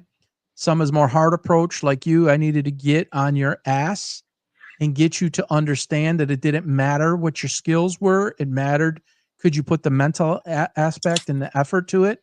And then there's other people that are a little bit more sensitive, that what their limitations are. You kind of know what their ceiling is. You know what their floor is. You got to take a little bit different approach. But there are certain things that there's red lines. And you remember this. You're not crossing that red line with me. I don't give a shit how good you are. I took your captaincy away. You remember what happened with Steve and his talent? You're sitting your ass down. I'm suspending you. I don't care, especially at Yeah. that younger level like that. You are not in charge. You are not bigger than the team. I don't mean you. I'm saying that Yeah. in general speaking terms. You're going to follow a system. And this system, while you might not agree with everything that this system entails, it is not like just thrown together. It is designed for success. And if you buy into it, we're going to go places as a team, not just you as an individual. We're going to go places as a team that maybe you never have been to or never thought you could get to. And with you are a whole bunch of others that are coming with. It isn't just you. And if your ass is going to show up 20 minutes late, 30 minutes late, and what would you remember the phrase that I always told you about being on time? If you're on time, you're late, right? you're come on. Can you give the whole thing? uh 15 minutes To be early on is on. time is to be early. Yeah. Wait. You remember Yeah, that? to be on time is to be early. To be on no, to be on time is to That's be okay. late. Being early is being on time. If something Yeah. starts at 8 o'clock, you don't walk in at 8 o'clock. Yeah. You walk in at 7:45, 7:50 at the latest, depending on who you are. You don't Right. walk in at 8 o'clock. It's just like somebody who starts a job. If you start job at 8:30, you don't walk in at 8:30. You walk in have your stuff ready, and you're sitting down and everything's turned on and you're ready to go at 8:00. And so I treated that as a business owner that way, and I treated that way as a player and everybody. So you might have been the most talented. You and a couple guys were the most talented on the team. You didn't get special treatment from the other guys, and the other guys didn't get special treatment from you. That was across the board. Yeah. So I just thought of this. I didn't write this one down, but I'll substitute a different one out. So when you're talking about people showing up late and stuff, is it ever harder when you're at that younger level because the parents are driving them, and like there's some excuses are genuinely like my mom was late to pick me up. Like, you can't drive to practice yourself. It doesn't matter. Well, like if it's a snowstorm, it's something like that. There are certain situations that are beyond one's control that I always had to consider. But generally speaking, at least for me, I knew who was lying and I knew who was being truthful. And again, life happens. There's certain moments that you have to take into consideration, but you generally know who those people are. Like I won't mention anybody's name. And this is for all you folks out there to understand what some coaches go through. There was a player this was not on our team. This was on a different team. And mother or father made him wait about 45 minutes after every practice. And I had to stay with him. This was at the BRAC. And 45 minutes, we would be inside the lobby there or outside the door waiting for mom to show up. It just wasn't important. It was not important. This is Catholic school, folks. Imagine that. 45 minutes, I couldn't leave him. There's no way I would leave him. Not just because it was a rule for the school, it was me as a person. I'm not leaving. This was at 9:30 at night. Our practice was like 7:30 to 9 or 7:30 to 9:45, something like that, or 8:45, excuse me, or 8 to 9:30. No. So, yeah, there's some people that you can just see right through it. And Right. stuff happens, and when it does, you make an exception. But as a general rule of thumb, if it's happening too much, I'll have a conversation with the parents. Fair. All right. So I just always wondered that because like sometimes my parents did make me late, and I was like running them. That's not Hey, on you me, as the but player, all right. you got to stay on them too, Yeah. right? Right. You got to hold Yeah. your parents accountable in the way that I view it. And if they can't get you there on time, then you got to find a different way. Yeah. That's just being raw and real. Yeah. Absolutely. Raw and real brings me to the next question. Is it possible, do you think, to coach the same way as you did today, the same way as you did, 12, 13 years ago? That is a good question. There's certain adaptability that's necessary in anything in life with time. It's evolution. It's evolving. So certain nuances might change, but at the core, what you got 12 years ago, you'd get today. Now, I'll give you a quick example on a pro level. A lot of people say that Tom Thibodeau's offense was outdated and not designed for the more modern game, and that does happen. So from that perspective, I would change schematically as it relates to personnel, as it relates to bigger, faster, stronger, all of these types of things. But core concepts as a person, the moral compass, the discipline, the structure of team, the structure of all of those things, that basically has not changed, and it wouldn't change. It would be enhanced. I think it would be made better, but like I haven't chucked those things. If somebody called me with an offer tomorrow and said, "Hey, we're going to make you an offer you can't refuse to come coach us," much of those core things that I was known for would still be there. Okay. So I lined these up pretty nice. So when you were coaching, what was it that you were chasing? What was the goal? Was it to win games, championships, to make an impact, to, what was it? When you're driving from home to practice, what's your why? You kind of dipped on it a little bit, but go into it a little bit more. I wanted our teams to be great. I'll be honest with you. I wanted our teams to be great. I wanted our players to be different. I wanted our structure to be different. I wanted everybody to excel within that. I wanted the parents I wanted to help the organization get places it had never been or hadn't been in a very, very long time. And I wanted everybody to thrive in that and everybody to succeed in that and everybody to be a part of that. It Did I enjoy some of the success myself? Like for me personally, I'd be lying if I didn't say that I felt good personally about that banner that hangs in that gym forever. And it hadn't been listed out, division, regional, state, all of those things listed on there hadn't been done in 12 or 13 years prior was the last time that had happened. And it went more than a decade of nothing even close to that. I took a lot of personal pride in that. No question about it. But again, it goes back to, did I make a difference in the players' lives? Did I make a difference in something that was bigger than me? And I've talked to guys like Christian and obviously you and some other players over the years, and it's like, hey man, look at they turned out.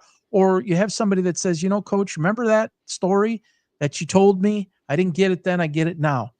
Things like that is the ultimate. Is what can somebody turn out to be, and how could it have helped them in their life make a difference long term? All right, good. All right. So this is kind of diving a little bit away, but what number are we on? This is 11. 11? All right, I better get to quicker answers. All right, maybe 12. Okay, athletes today are very in touch with their mental health, which is objectively it's a good thing, But as a coach and kind of a player too, or a teammate, it can be a negative thing if taken too far. Do you think it's a good thing or a bad thing that athletes are leaning more towards their mental health and stability and kind of thinking things through more about taking time off and things like that? I figured you'd give me a tough one here. This is the toughest you've given me. So you're saying something like maybe someone who has anxiety disorder or ADHD or something like that. You got to go easy on me because I have this. Yeah. Well, I guess what I could rephrase it a little bit. So you're obviously an old school coach, kind of like my dad, the way you approach things. And I know that if I came up to him and said something like, yeah, I just am super stressed out with all the stuff I have going on or whatever, he would I'd probably get backhand or something. But you can't do that to kids that aren't your kids, but you're a coach. So, but it's a good thing that they're leaning more towards mental health. But is it going too far, do you think, or where's that line at? Well, I don't coach anymore for a reason. I'll say that. Would I be sensitive to those things? Absolutely. Would I take the time to understand what exactly is going on? Absolutely. Would I have a conversation with the parents or the administration to address what that is and to have a great understanding so that I could best adapt to it? 100%. Absolutely. I support a lot of those things. In my life, I've suffered from some of those things. I totally get it. And I would never hold that against anybody. But I do believe that things have gotten so far that it almost makes it impossible for a coach to do what he or she needs to do. And again, that is not something that I feel most equipped to deal with anymore and most equipped to manage anymore and that type of setting. And there are too many things, this is my opinion, too many things working against. And therefore I've chosen to go a different direction in my life. And so I don't see myself ever coaching again. Could I advise? Perhaps. Will I advise? I would like to. But could I actually be in it every day? No. And for some of those reasons. Okay.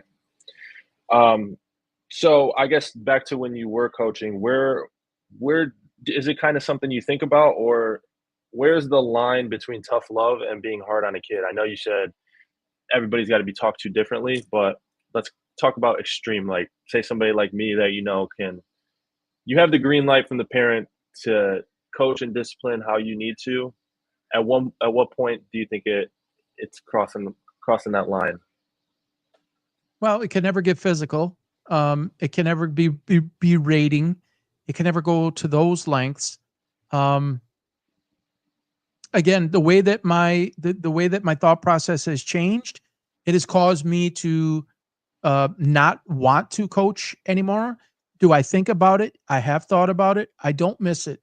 If I'm being totally honest, and that's why I wanted to do this, People have asked me, my wife has asked me, do you miss it? I do not. I do not miss it. It has changed so much. I don't think that I'm equipped anymore for my style or even an adjusted style to work. Again, I think that there's too many things working against to have it be. We live in a trophy era. I'm not trophies are earned, not given. I mean, I think that's how I was then. I haven't changed that, and I think that we have given away those things has taken away from the whole reason of what sport is and what competition is and how that helps develop a young man or woman to be best positioned to be successful in life. All right.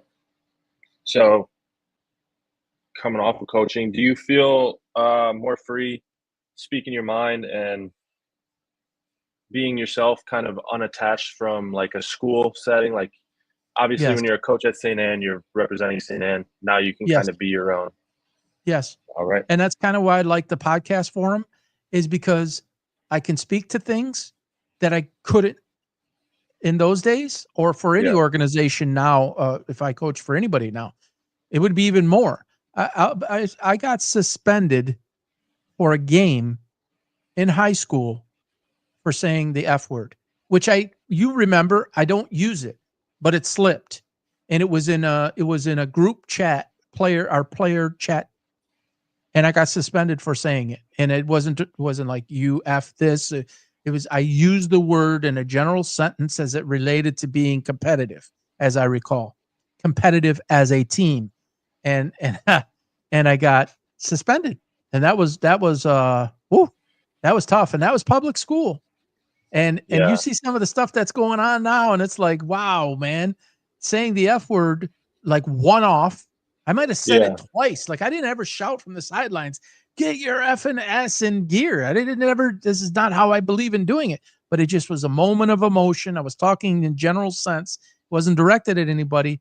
And I got the one game suspension. But yeah. That's crazy. But okay. So I know this is a podcast, but you see it more as a new way or a new form of coaching, Yes. mentoring. Oh yeah, absolutely. And I think you and I have only scratched the surface in terms of that generation difference. I'm 53, you're 25, and the lens that we can both speak from that can help people, parents, players, parents, coaches, administrators. I think we can help. We blend that together, and that's what those memberships are available for. $4 a month, $19 a month, $35 and $99. Each of those are designed to do exactly what you just said. And it gives the freedom to be able to work with them, because sports are in trouble. I'll say that right now. I've said it many times. Sports are in huge trouble. The youth sports level is in an epidemic phase, and I am not sure it can be saved at this rate. So I think there needs to be more attention from people like us that can lend something to it to help this change, because what we're seeing at the college, high school, college, and pro level is a result of what's happening at the youth level. And it's not getting better, it's getting worse. So yes, this is a great opportunity to impact change in a different way. All right. So in doing that, was there any fear or nervousness about putting the camera on yourself and voicing your opinions and talking through things? Because of my background and my history, I've always kind of been in front of people as a young boy. My mom always made me you sit in the front row, and I was a speaker at church, or a reader at church, and you're speaking in front of the gym assembly, and you're going to play in the play, and so that helped me at a young age. The one thing that I did, I had to have a conversation with my wife. I said, if I do this, I want to do this. I think I want to do this. Do you support this? And she said, absolutely. And I said, but you got to understand, I'm going to put myself out there. It's a very public perception. If it grows into something, it's public. She said, well, you're already public. If someone does a Google search on you, I mean, you have pages. And I said, yeah, that's a good point from a business perspective. But in my previous business that I owned for 10 years, I was reluctant, and I wanted to let the players listen to me. I wanted to let the team do it more than me. I didn't want it to be about me, except when it needed to be, and I wanted it to be about the team. And they encouraged me to get more involved. But the type of field that it was, I thought it was better suited for them, and that I would play more of the back role. This required me to make an adjustment, to get behind a mic, get behind a camera, and you put it up on social, and it's out there forever. And people are going to come at you with everything they got, and it's generally not going to be very nice things. So there was a little bit of hesitation about that. And I promised my wife that I would never allow it to become with her involved, and that if it did, that I would put a stop to it, and I'd put measures in place to protect that. All right. Got it. We kind of talked about this a little bit earlier, but do you think former coaches are underrepresented in the sports media space? Because did I already ask you that? No. All right. No. Underrepresented, underrepresented as in there's not enough. Correct. It's just it seems Involved like a in lot of media? people. Yeah. So when I scroll through my social media, it's a lot of people around my age that never played, never coached, never did anything, and they have all these big opinions, and those are the people commenting on your page and stuff like that. So do you think like people with actual, experience are kind of underrepresented in the space? And the younger, because there's a lot of people I think that are former coaches that are involved, whether that's guys like Jason Garrett or Nick Saban. These guys are on TV, they're on ESPN. You mean generally every day people that you see on social, the majority of people speaking, and they've never done it? Yeah. Yeah, Yeah. there's no Coaching, doubt. playing. Yeah, playing, I think most everybody's played on some level, obviously some Yeah. higher levels than others. You played at a higher level than I did. I think there's very few people that are speaking, honestly, very few people that are speaking that never played a sport. I think they're Yeah. speaking on it and they've played a sport, but yeah, there's just not most people have never been a coach. So I think when you're looking at the mass scale of people, it would be natural for not everybody to have had coached. All right. So with that being said, that's kind of what annoys me. But what frustrates you the most about how we talk about sports and how the media covers sports in 2025? You say we, meaning you and I? What's frustrating about how we cover it, or No, as a what's we society, how as a it's covered? society? Yep, yep.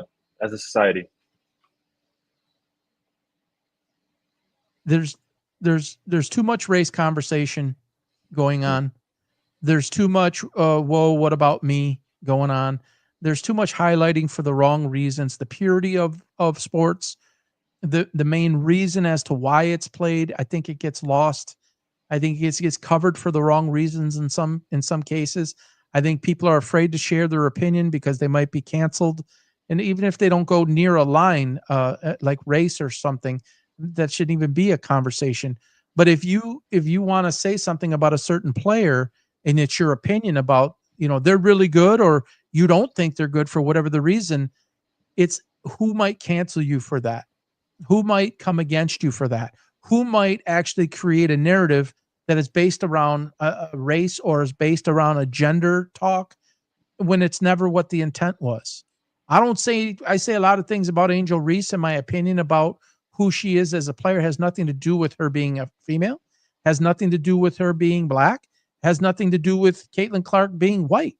And I think when you work for these organizations, Disney being one of them, I'll just come out and say it. Disney owns ESPN, ABC, and there's an agenda there of how they want things to be spoken about. And if you cross that line, you're basically blackballed. Sage Steele, yeah. Samantha Ponder, the list is endless of people that were blackballed right out.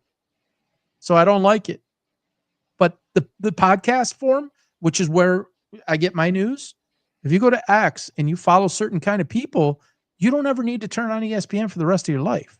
Like, Yeah. there's plenty of new ways to get your information, and you can choose how you want to receive it. I think that's a Yeah, good thing. that is a good thing.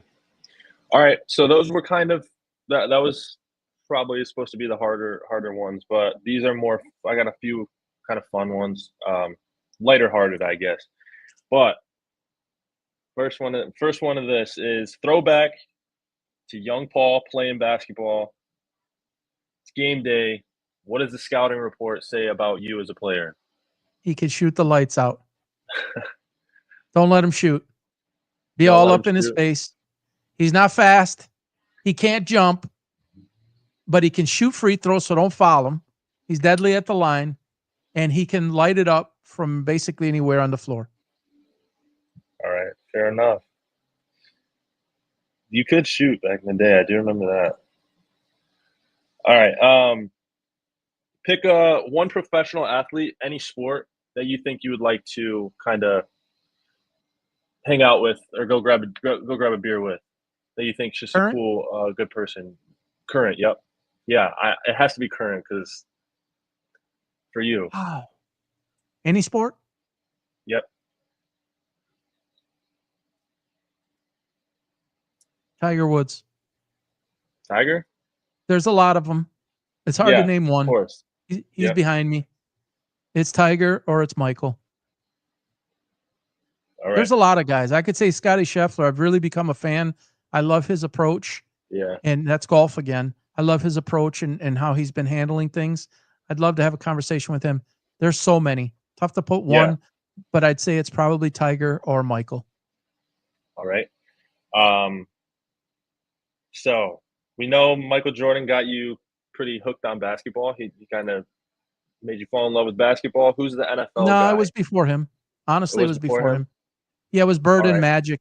Bird and Magic and Isaiah came before Jordan. Okay. And then, all right, so Bird and Magic and then Jordan. Who's the NFL guy or guys that were your that pulled you towards football? When I was really young, Yep. Montana. Joe Montana was Okay. a big one. Jerry Rice was a big one. No doubt about that. Same with my dad, I think. I don't know. All right. If you could go back in time, recoach one game that you coached, but it can be, a loss and you can go kind of try to change the outcome, or it can be a win that felt awesome and you just, want to relive that. What game would you go back and coach?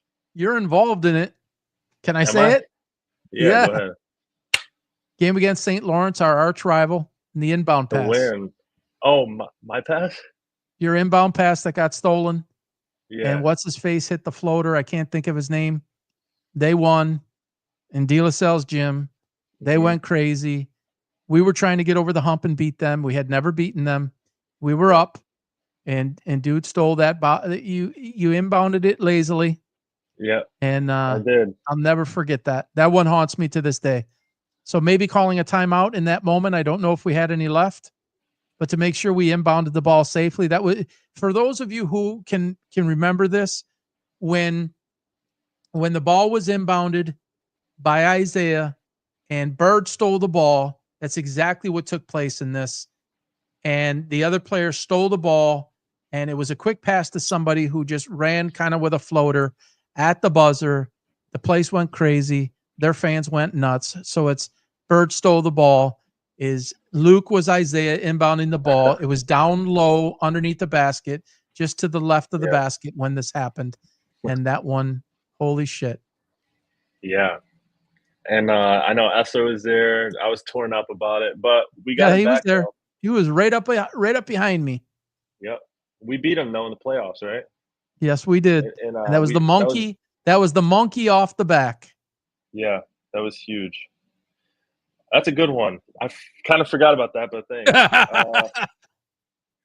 All right. So what's one movie coach scene, a coach firing up their guys that you wish someone had a camera on you that you could take credit for from back in the day? When you were coaching, I'm saying, but it can be any coach's speech you wish you could get credit for. Coach Carter. Which one? Coach Carter, and a couple of his speeches in there. Yeah, that's are definitely got to be up there. That was a great movie. Glory Road is another one with Josh Lucas. One of his phrases in there, and it's not a sport, but Rocky's discussion with his son Milo Ventimiglia played the part on the street there. It's a good one. Where if you know what you're worth, go out and get it, but you got to be willing to take the hits. Yep. Yeah. All right. That's good. I put down an example. My favorite one for as a player was Keanu Reeves in The Replacements. Said, "Pain heals, chick stick scars, glory lasts forever." Oh boy. Did we hit That 25? that's 20. We got two more. All right, let's make it quick because I got to go through yours. All right. Actually, one more because we kind of went over the other one already. But all right. So I asked earlier what you wanted players to take away from you as a coach. You said self confidence, belief in yourself. But from PB Sports Talk, the whole thing, podcast, the Twitter post, everything like that. What do you want fans, listeners to take away from PB Sports when it's all said and done? What's your goal now?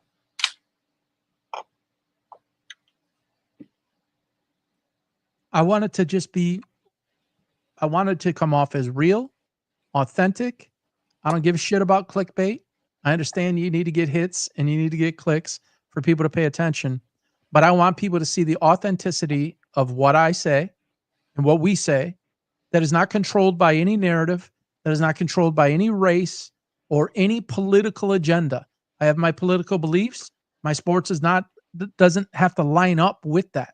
I want people to look at it as that I have something and we have something to say that is based in logic and it's been thought through as a player or as a coach, and that it can make a difference in somebody's life on some level. And I'm just going to come. I want people. This is actually a very good question. I want people to understand that I'm decisive in what I say. Somebody said to me a week or two ago, 3 weeks ago, said, "Why do you have to be so absolute in what you say?"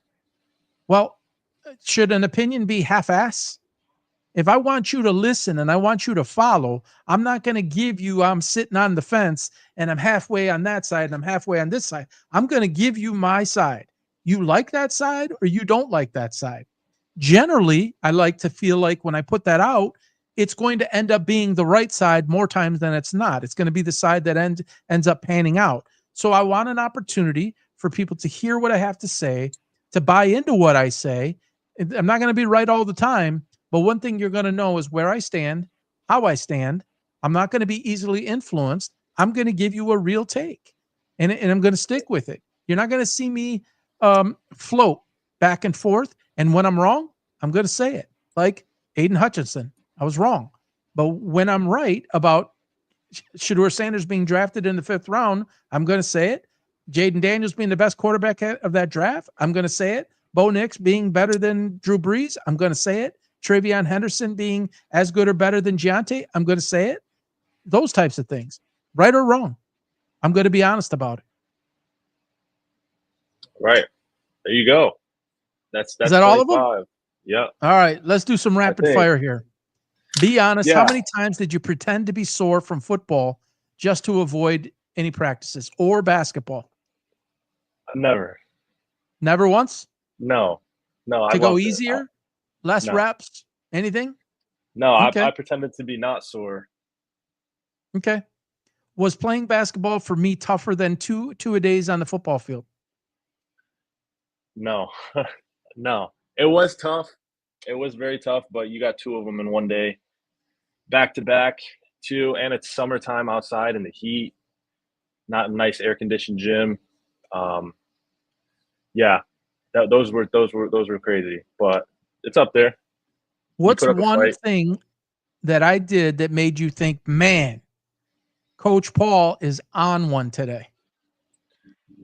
When you had Nick Bond shoot a free throw to see if we had to run or not, he was in snow boots and he had shot a ball and we were running and you said, Nick, come shoot a free throw. If you make it, you guys are. And we're like, why Nick, our team manager? And he walked out on the floor with his snow boots and like school uniform on. And he drank, and we're all standing there pissed off. Like, are you kidding me? Holy shit, my face is like 7 shades of red.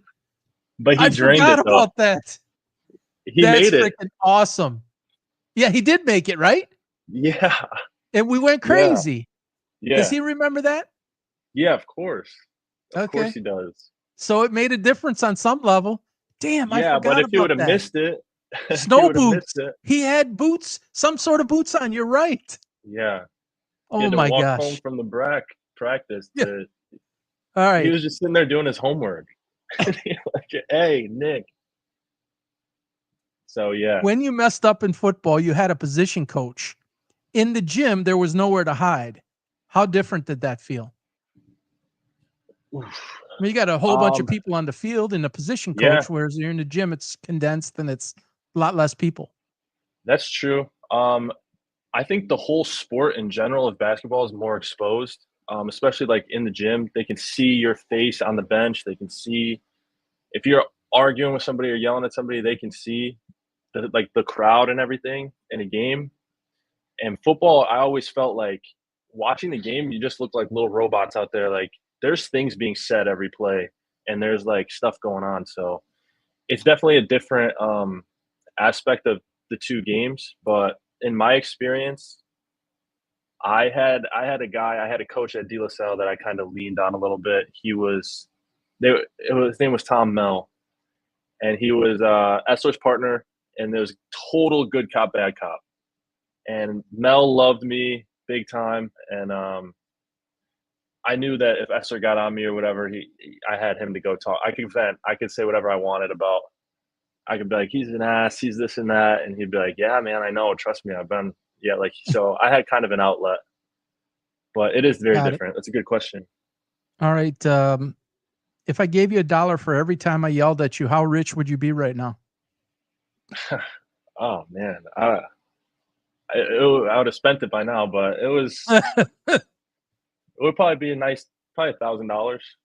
Would have got Nice something chunk nice of with it. change. All Yeah, right. You for played sure. both sports, but what did basketball teach you that football couldn't?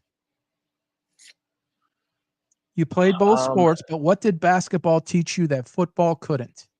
Honestly, I'll go back to what I just said about kind of obviously you need composure and you need to keep yourself, keep your cool.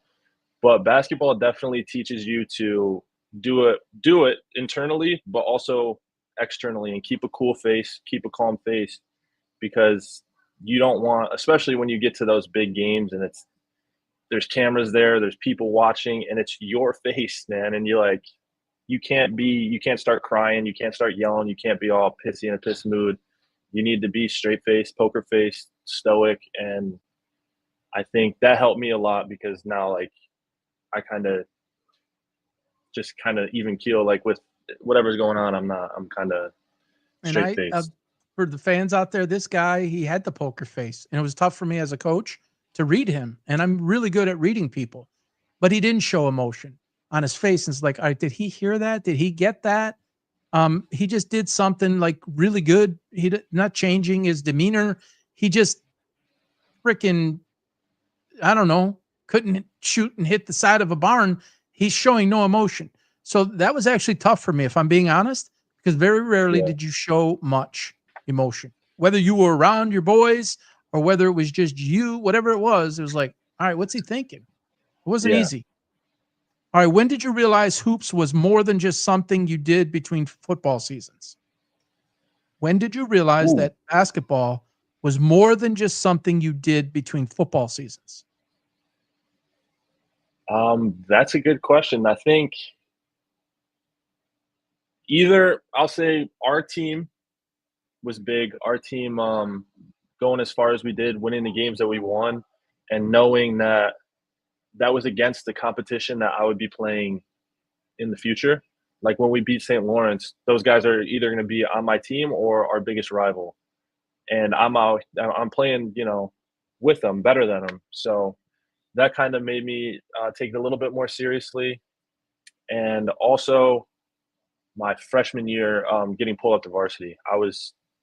Football season had just ended, and I got pulled up to varsity for football for the playoffs. And I was like, all right, I'm locked in on football. This is awesome. We just won a state championship. Like less than a year after I left your team, I won a state championship. Like that was insane. I was locked in on football. Then I made varsity basketball, and I was like, okay, this is real too. This is going to be fun 4 years. Got it. All right. What was your lowest moment as an athlete? and what did it shape in you at any level? Oh man. Lowest moment. Um, And lowest moment as what did it an shape in athlete. you? Um, I'll say my senior year in football, first game of the season. So there was a big wave about I was coming back out to play football. I didn't play my junior year, and all my teammates and everybody got me back out. And I was pretty highly covered in basketball with like the local like sports media and stuff. So when I said I was playing football, it kind of got a lot of attention. Um, and I didn't even know That if I was was a going to low start or moment for you? whatever. Yeah, first game of the season, I played horrible, absolutely horrible. It was a prep kickoff classic. Wayne State was sold out. It was under the lights. It was a great atmosphere, and I played absolutely awful. I fumbled the only time I ever fumbled in my career. I threw 2 interceptions, no touchdowns, nothing. It was just bad. And then afterwards, This is senior year at De La Salle, but playing at Wayne State's field. yep. Okay. So yeah, afterwards was very low. Like I don't know why I made this choice to do this, to play this game, and I should have just stuck with basketball. Like, and I really was concerned that I missed a lot of basketball in the summer because of football. And I thought, wow, basketball is my future, and I gave it up for this, and I'm not even good anymore. I used to be, but I don't know what happened. And yeah, I was really down on myself, and we got blown out too. And I was getting text messages, calls, DMs, like with the score and you suck and all this stuff. And it From was people you brutal, knew or man. didn't know? DMs from like it was like random accounts. Like people made fake accounts to send me DMs or Wow. calling from blocked users while I'm in school, like all week. And yeah, And what it did was. that shape in you? I think it was Make you tougher?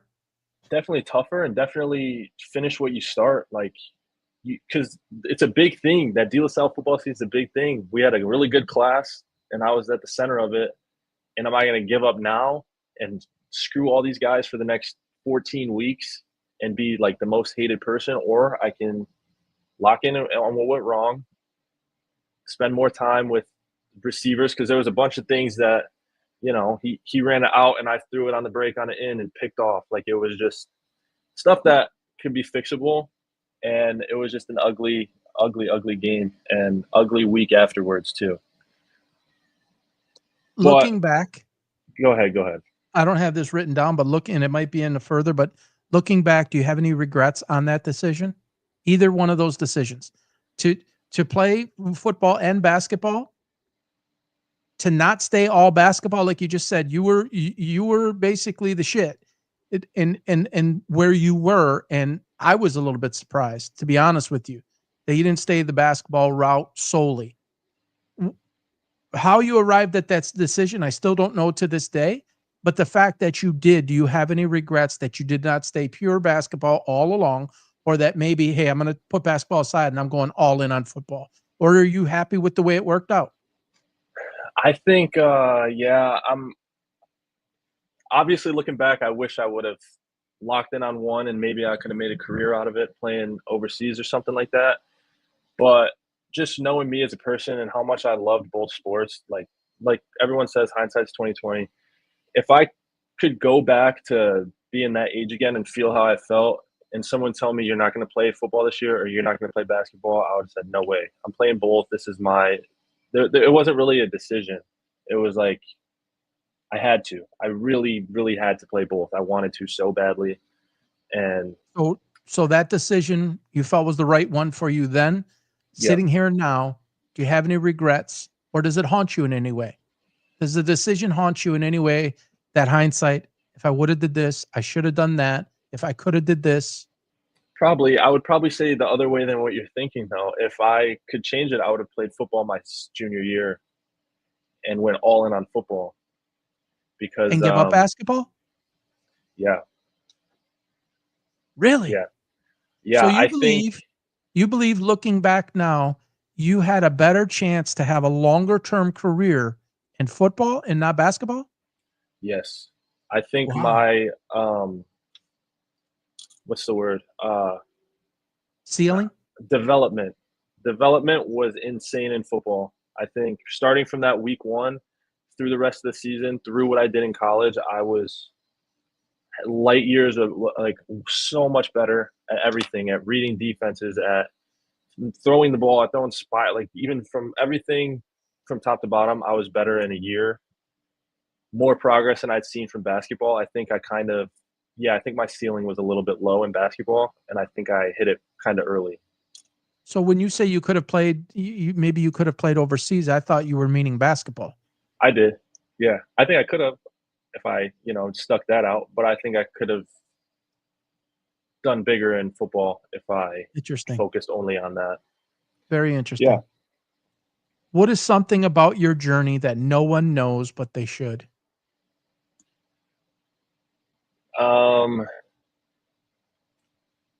Sports-wise, sports journey. Yeah, this is sports. No one knows about it, but you wish they Oh, could man. or that they should. What is one thing about your journey that no one knows?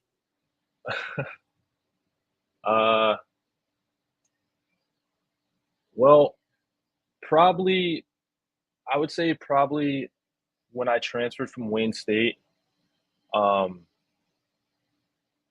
I looked at when I transferred, right, I went on my visit to Madonna, and I was on crutches, and they showed me around the campus, and I don't wanna trash anybody right now, but they showed me around the campus, they showed me the recruiting plans, they showed me they're building this whole new stadium that will be in by fall. They showed me everything, talked numbers, and once I went there, still to this day, they don't have a field. They don't they delivered with none of their promises or whatever. And There was no field at all? Where'd you play? no, there was like it was like a grass field behind the school with no bleachers or anything. We played our games Where'd you at play like your games? Livonia Churchill High School. Pretty nice high school field, but like Yeah, I know. I'm no, they aware. had this Yeah. big plan of like a field with a stadium and everything. And like, yeah, we're gonna get this recruit. Like this guy is transferring. Like as a receiver, which receiver would you want? Like you got the keys to the kingdom, and it was not like that at all. It was so bad. Bill of goods. They sold you a bill of goods. Yeah, and I bought it. I bought it hard. All right. What moment in your career would you go back and relive, not to change it, but just to feel it one more time? Ooh. What moment in your career would you go back and relive, not to change it, but just to feel it one more time? Um, I think I beating know what you're UAD, going to answer. Huh? beating UAD in high school. The basketball game in high school. 0-13 in my career, and we had to beat them in the quarterfinals to go to the Breslin Center, and it was that game was insane. I had 26, and every other starter had like 12, 13 something. Like everybody was scoring, everyone was hitting shots. It was nuts. It was the best. And we finally took them down. Who was the top two for UAD that went on to play at high levels? Of that team? Yeah. That year would be Daniel Friday went to, I believe, Duquesne. And then they had a kid, Jalen Thomas was like 6'10" center. I don't know where he went though, but he was big center. What's the kid 2025 that we played against for UAD? Elijah too. He played Elijah running back Collins, at Michigan right? State. Yeah, Where did he go? running back, Michigan State. Okay. He was a running back there. Yeah. Okay. That was interesting. I didn't think you would answer that, but that's good. Yeah. All right. Who was the most athletically gifted teammate you ever had, but couldn't make a layup to save their life? In other words, who was the Angel Reese? Athletically gifted, couldn't make a layup. Shoot, man. Probably Blaine. I didn't do it. Blaine. Yep. Uh-huh. Probably Blaine. I think Blaine you're was right. gifted, man. He had broad shoulders, big arms, and he was like 10. Yep. And yeah, man. Shout out to Blaine though. Love Blaine, man, Um, but which football coach would have never survived one of our basketball practices? one of my football coaches Which football coach might you have had at any level that wouldn't have survived one of our basketball practices? as a player, Yeah. um,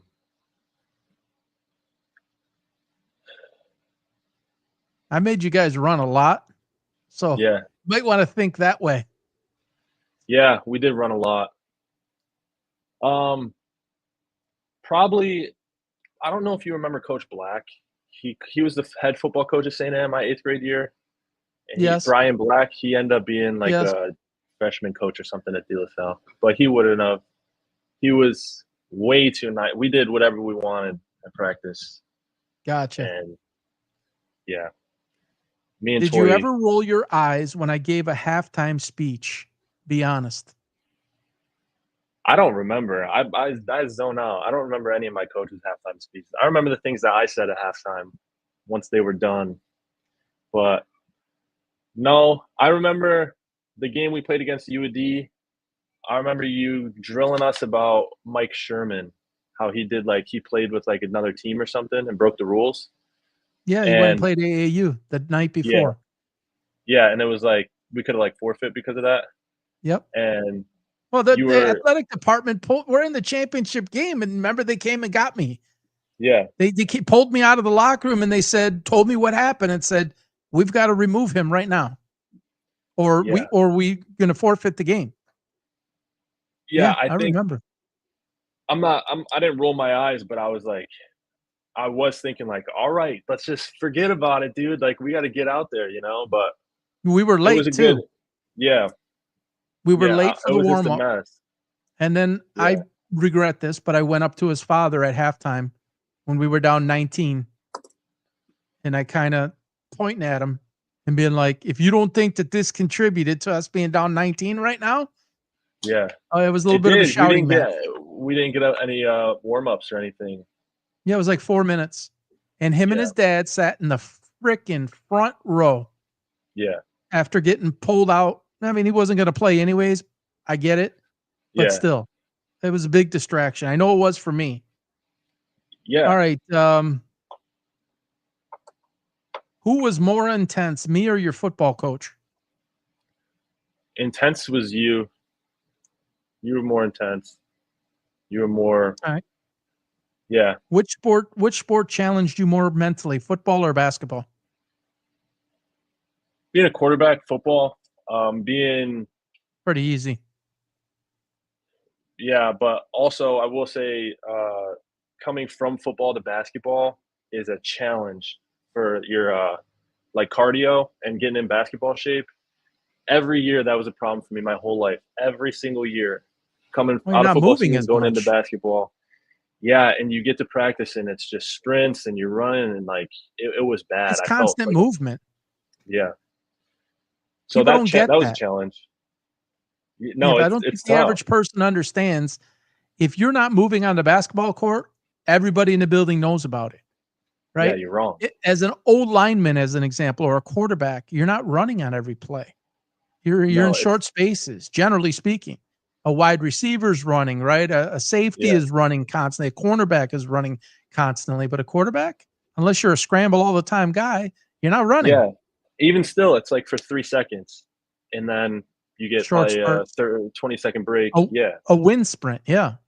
yeah. So it was tough. Um, what did playing under me prepare you for outside of sports? Outside of sports, um, not everybody, uh, not everybody's a fan right away. People have their preconceived notions about me, about everybody, and Judging you? you, yeah, you personally gave me a chance to prove it wrong, to prove you wrong or change or however that went down. But people always have something to say, and people always have their own opinion on things. So you can either look at it as present yourself in a way that people will think about you highly, or screw what people think, you're going to be yourself. And I think um, I kind of I was blessed to kind of toe that line at a young age, as opposed to people figuring that out when they graduate college and they're like, wow, people actually don't like me or something. But I was confused because I was always the best kid on my team. So all my coaches always loved me and treated me like gold. And then I got to you and you're like, doesn't mean shit. If you're the best on the team, I don't care. I was like, all Yeah, right, you got to well, do things a certain kind of way. yeah. And if there's one thing that I could say now, and I'd say this to we've got people watching now, and a whole lot more will see this on replay, is you're at a different phase of your life, 25, be 26. No matter what you do in life from here forward, people are going to question the shit out of it. Yeah. They're going to ask whys. And everybody you think that is your best friend right now or is super close to you, as you go further in life, that group will become smaller and smaller and smaller. They will have their own lives. They will have their own families. They will have their own beliefs. And you can succeed and reach the mountaintops that you thought, was the pinnacle for you. Somebody's going to have shit to say about how you went up that mountain. Why are you on that mountain? And they're going to do a lot of stuff to tear you down. And I know that sounds like a very dark approach and a very dark opinion.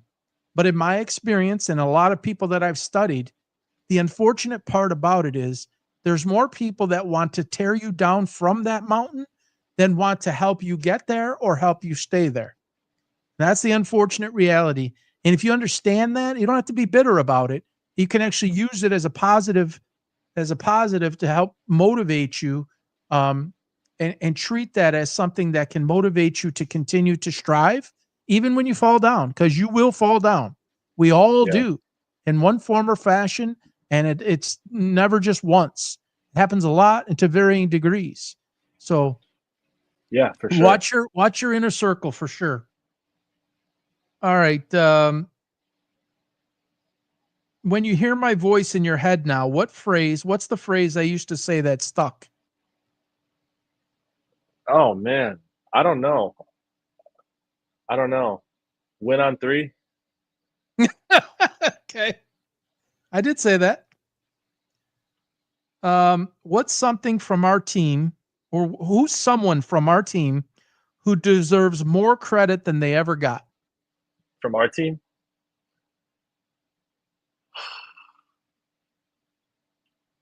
There was a few. That's a good question. I'm gonna say, a lot. Me and Tori and Steve, we got a lot of credit. Jerry got a lot of credit, but he was good. There, you can go down the line to like Josh Davidson. Improved so much, and he actually, was a good post player in practice to like get used to long arms and stuff. So he should get some credit. And even though I'm not going to say it, no. Go ahead. I was going to say, even though he made some mistakes down the line, big mistakes in the championship game, Alex Beam deserves some credit. He was always there. He was always on time. He never said anything. He just did what he was told. Well, he was a multiple-time captain. I mean, he was on Yeah. I chose him as a captain on 2 totally separate teams, so I had a lot of respect, for him. No doubt about it. So that would be my 2 picks: Josh Davidson, Alex Beam. Gotcha. All right. What would you tell the kid version of yourself walking into my gym for the first time? In other words, if I coached him. First time he walks in to the gym that I'm conducting the practice. Honestly, I don't know if this is a cop-out answer, but I like the way that things went. I like the way that the season went, and I was cocky and I like how it went. I would probably just watch. I would probably just say, "Look at this kid." Or maybe a heads up. Maybe like, "Yo, this isn't going to be as easy as you think it is." Going into 8th grade basketball tryouts, like, it's a walk in the park. No, it's not. It's not going to be. So prepare yourself. Got it. But all right, last 5 here. They're quick hitters. Better feeling, a big dunk or a big hit? And you didn't really play defense, so I mean, you can't say that you hit somebody, but Yeah, big dunk got it. for sure. More pressure, free throws down 1 or 4th and goal? Free throws That's down one. tough. What? Free throws down one. Yeah, there's more pressure. Yeah. Free throws down one, man. Yeah. I mean, 4th and You goal can be know, from the 9, not at the yeah, 1. that's all right, man. That's fine. You got to play. You're gonna throw. You're gonna ah, That free throws free all throws. line. Is that what you're Yeah, thinking? free throws all on you, and free throws are like you're a choke artist if you miss down one. Like you're expected to make the free throw. Like Well, a fourth and what if you overthrow the guy on 4th and goal? It's on you too. it's forgot about. They'll say, yeah. He had a good game before that or You're whatever. I probably don't right. know. The free throw. Which of those 2 moments would you look forward to more, that you want more? Probably the free throw. Me too. I'd probably want it, yeah. I remember in you grade know, school. like, okay, I'll say it. So, like, when you're in situations like that and your adrenaline is so high, to me, the like mechanics kind of go out the window. Like when I go to shoot it, I don't know if I'm putting so much on it, I'm gonna hit the backboard, or if I overcompensate, it's gonna be so short. Like your muscle memory is not the same muscles as they are when you shoot it 100 times in the gym. Like Mhm. you need to I be. agree. That's why for me, like I made a point to always throughout my basketball career get my shots going. Like I would shoot a pull up if I felt like I haven't shot a free throw distance type shot in a while. I would shoot one I because love that you're moment. Put the ball in my hands. Free throws. I mean, it was basically money. And yeah in grade school, anytime there was a technical foul, and believe it or not, there were more. As I'm thinking about it, there were actually more technical fouls than I would think that there was, and the coach didn't even say it. I mean, he might yell out my name, but I already was walking a beeline because I knew I was the person being chosen for that, and the whole yeah gym would be quiet. I don't know why. I'm speaking yeah. of It's home quiet. games. I guess it would. You could hear the cheers, and when I look back on the tapes, the only people I could hear screaming was the cheerleaders. And I loved that moment with everybody watching, and I knew Yeah that I was good at it, and this was just one more shot. And for whatever reason, I rose into those moments. So for yeah me, I enjoyed it. And a lot of people don't like that, but I wanted that. That's yeah me. And you yeah wanted that. yeah. I would take both. I think I don't know, man. Fourth and One goal as a teammate, quarterback is different. That'd be awesome too. one teammate you'd go to war with.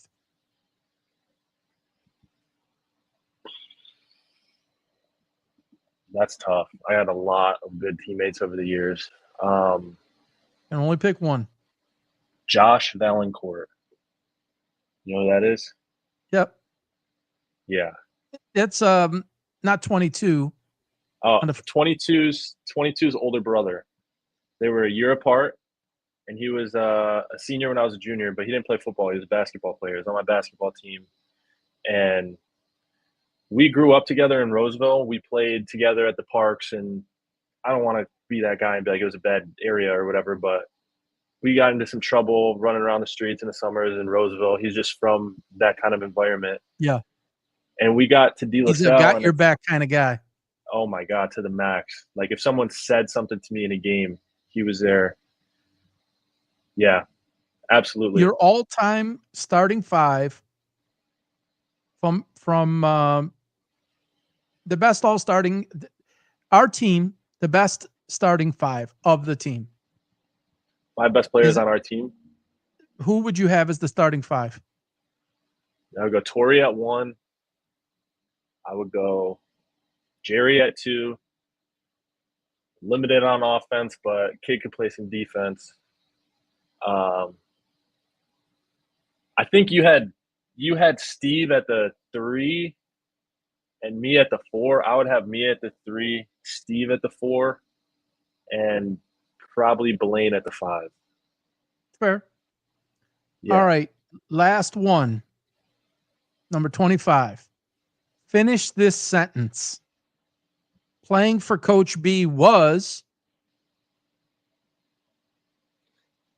Playing for Coach B was eventful. It was eventful in the way of lessons learned, different emotions felt, like I hate this guy or love this guy, or we won a lot of games. I think that if you take the whole season as a whole, yeah, eventful because it was roller coasters. Like, and for me, it was. There's a better word, and I can't think of it, but it's like my first time, like maybe eye opening or something. Eye opening would be another good one. It's 2 words, but going through it was going through kind of the gauntlet of the Catholic League for the first time. Like, we had a pretty tough schedule. We played like Bates Academy and stuff. We played good competition. We had good talent. We won games. We lost some games. We won tournaments. but specifically for me, Just playing you for to me. Coach B was Yeah, I'm trying to think of like a word for. Let me think. Give me a second. memorable, disaster. No, not memorable. I mean, it was and wasn't a disaster, but Did you say it was a disaster? no, it was memorable. It wasn't a disaster, but a word for like your first time doing something that you're, super eager about, or I don't know. It Like, was that fork in the road moment. How's that? yeah, that would. Shit I or can get off find the a better pot. one. Shit or get off the pot is another Okay. one. Yeah, that's better. Yeah, yeah. I'm not taking your shit no more. I'm Paint gonna or get help off the you. ladder. I'm gonna help Yeah. you get where you need to go. Yeah, for I mean, sure, and not in the way that I you kind were of just got pushed along, and like it was good because I kept improving, but it wasn't a leap. There was no leap, and obviously I made comfortable varsity as a freshman, so there was a leap being there. uncomfortable. That's probably the best way to put it. Yeah, yeah. Playing with Coach B was uncomfortable. Was getting comfortable being uncomfortable. Yeah, Yeah. for sure. And That's that's it. and I'll close this off on that is that's life. And so when I say sports, business, and life are all connected, it doesn't matter what you're trying to succeed at. You wanna ask a woman to marry you? That's not always comfortable. That's a little bit uncomfortable, right? So you Yeah, best get comfortable being uncomfortable. You want to go start a job first day? You want to change your career? You want to move? It doesn't matter what it is. So those are the lessons that I was trying to teach at that age because sports is life and life is sports. They go hand in hand. And it's the same thing with business. And I told you, one of the fellow high school coaches told me, you run your team like a business. And he was so shocked by that. And not in the sense that it's, right foot, left, right, right, left, like military. It's not like that. It's the same concepts: structure, organization, discipline, planning, execution. All of those things are relative in either thing. So that's what I was hoping to teach you back then is that, all right, buddy, enough of the bullshit. Now it's time. And I saw it in you. Like I literally watched you for a while. I saw the ability, but I saw what needed to be erased. And I treated that as a challenge. What would it take for me to erase it? What do I need to do? And I would sit down and I'd say, I charted it out. I needed to talk to your parents. I needed to talk to the athletic administration. And then I had a conversation with you. And I needed their support to take it as far as I could take it in the sense of, what I'm saying, respectfully as a coach. right. I knew I was going to have to go places that you didn't want to go. And I was willing to go there. And you ended up being willing to go there. And you I think you proved a lot to yourself, because that really is what it ultimately is. It's not proving everybody else, though we use that for motivation. It was you proving to yourself that you had it in you to do it. And once you realized that you could do that when you were with me, I think that opened the floodgates for you to do it at the next levels, right? Hey, I can do this. I did get comfortable being uncomfortable. It's not going to get any easier. It's going to get harder, but I'm more prepared for that now. And whatever's thrown my way, I got to do A, B, C, and D. It's going to take this activity level and this level of execution to get to the ultimate goal. And I think you showed that to everybody, and I'm proud of you, man. I'm really, really proud of you, because the kid that I saw, the young guy that I saw, I did have some doubts. I'll be honest. I did have some doubts. Let me add something to that too. There's something to be said for like appreciating the hard work that within yourself. Like before that, it was, even when my dad was my coach, it was like, you're running sprints. Come on, like, do we have to? Like, no, like, let's not run sprints. Then with you, it was kind of felt the same way, but I'm not gonna say that because you're gonna get all pissed off. But then after that, or somewhere in between that, was like, all right, let's do it. Let's go. Because I can feel myself improving. I can see myself improving. Like, let's do these sprints. Let's stay after. Let's, in the off season, I'll do sprints on my own. That was unheard of. Like, I would never do something like that. I hated running. But at some point, there was season, a means to an end with it. There was something to it. Right. You said something key, not to go back to Shedeur and beat this horse dead, but your dad coached you for so long, and then maybe those ways stuck with you when you went with some of the other coaches. I don't mean to throw shade at him, but Coach Chet was way too freaking easy on you. And I think Shedeur only knew one way, and that his dad was his coach. And then that adjustment period that you have to go through, listening to somebody else at a very high level after your dad was Hall of Fame, this and that, and you're this. And I'm not saying he was easy on his kid, but he was the only voice. Now you got to hear a different voice. Absolutely. There's a period of adjustment that I think the Cleveland Browns are aware of that most of America is not. And I'm here to tell you that I think that that's part of the problem. He might not be as receiving of it as he's supposed to be. We're not in those rooms, but I'd say chances are he's hearing a different message for the first time, and it isn't quite resonating. Right. Or his willingness. I think you're right. I think because you grow up with your dad, and that's the most important, that's the strongest voice you hear as a kid. And then once you're turning into a man like he was in college or whatever, you're supposed to get another perspective and like a different kind of, it's been his dad since he was born until this year. Yeah. So your dad's going to coach you, then you're going to go home and have dinner with him. And it's just, there's nothing wrong with that. Yeah. But at that level, that's really unique. Your dad coached you at much younger years. That's like, that happens a lot. But your dad is coaching you in all of your college years. It's kind of crazy. Definitely. Well, yeah. I mean, and you feel like an extension. I don't know. You feel like an extension of the coach too when your dad's the coach. Like you're kind of handed the keys to being like a captain. Like that's kind of like where the entitlement. Retired. Yeah, that's where the entitlement comes from. Like, my dad was my coach, so I'm like, everyone knows. I got my dad has the bag with the balls on it, or the balls in it, that you can't even start practice until I show up. That's like, it's an entitlement thing, like, that gets you. I had it growing up. I wasn't an asshole. That's a good point. I think he had it in college. I really do. Right. He would speak to I remember him mouthing off to a ball boy, to a chain gang member, and I think we saw it all in the combine. Yeah. The way he acted, and I think he's still in the process of breaking that, and I don't know if he ever will. All right, we went longer than what we were supposed to today. This is the longest show that I've done. This is the longest show we've done together. Luke, it's been a lot of fun. I'm glad that we did that. 25 questions is unique, and we'll cut that up and we'll get it out to people, and hopefully it makes a difference. Everybody, again, patreon.com/PB Sports. You can get 4 different memberships, $4, $19, $35, and $99. You can get what will be coming here in the next week or two, some individual type sessions. You'll actually be able to buy the training. It may be a 2-minute clip, a 4-minute clip. They'll be very focused on certain areas. Luke is going to be instrumental in that. He's going to tell you how to get from where you are to where you want to be or where you need to be in certain components, aspects. Maybe it's for you quarterbacks out there. Maybe it's for you guys out there who struggled to start buying in a new philosophy in a way that you are uncomfortable with and you're used to doing it a certain way. You'll be able to find all of that here very soon, probably in the next week to two.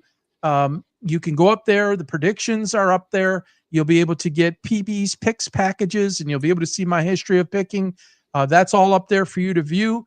What we're going to do here is it expired at 11 o'clock last night, but we're going to let it go until midnight tonight on patreon.com/PB Sports. All NFL and all college picks can be purchased for 50% off. We're already off to a 1-0 start with the Chargers and the Lions that went over the other night. I get pretty locked in on this stuff. Luke's got a lot to offer on that. We see things, or I see things a little bit differently. I don't know. I was in a coma in 2016. To be honest, things just appear differently. And I guess, I don't know, maybe I see certain things that I didn't see before. So I'm not going to win them all, but we'll have some fun together. We'll have some fantasy stuff, lots of fun stuff to get up there. There's a full chat feature up on there too. Even as a free member, I believe you can plug into this chat. It comes to us. We want to be personal one-on-one with you. We want to answer questions. We want this to be about you. There's people that I reach out to all the time that never say a word. They don't respond.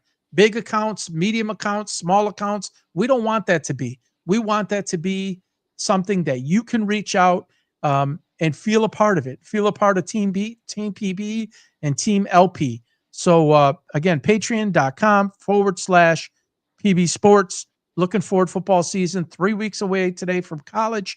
And then basically September 4th is the first pro game. So essentially 33 days away from the NFL. So super exciting time. This is when it really matters. It's like, can we skip baseball and can we just get to the football stuff? I think we're all ready. We've had enough of a breaks. It's been what? Yeah. 6 months off we've had from football. Yeah. It's a long time from real football. All right. So yeah, I'm excited. Thanks everybody for joining us. Have a great weekend. I say it every week. I'll say it again, especially with all the losses. Ozzy Osbourne, Hulk Hogan, Malcolm Jamal Warner, Phil Collins is on hospice. Life can be very short. So hug someone, hold someone, love someone. Everybody have a great weekend. Take care. We'll talk to you soon. Bye-bye now. Later.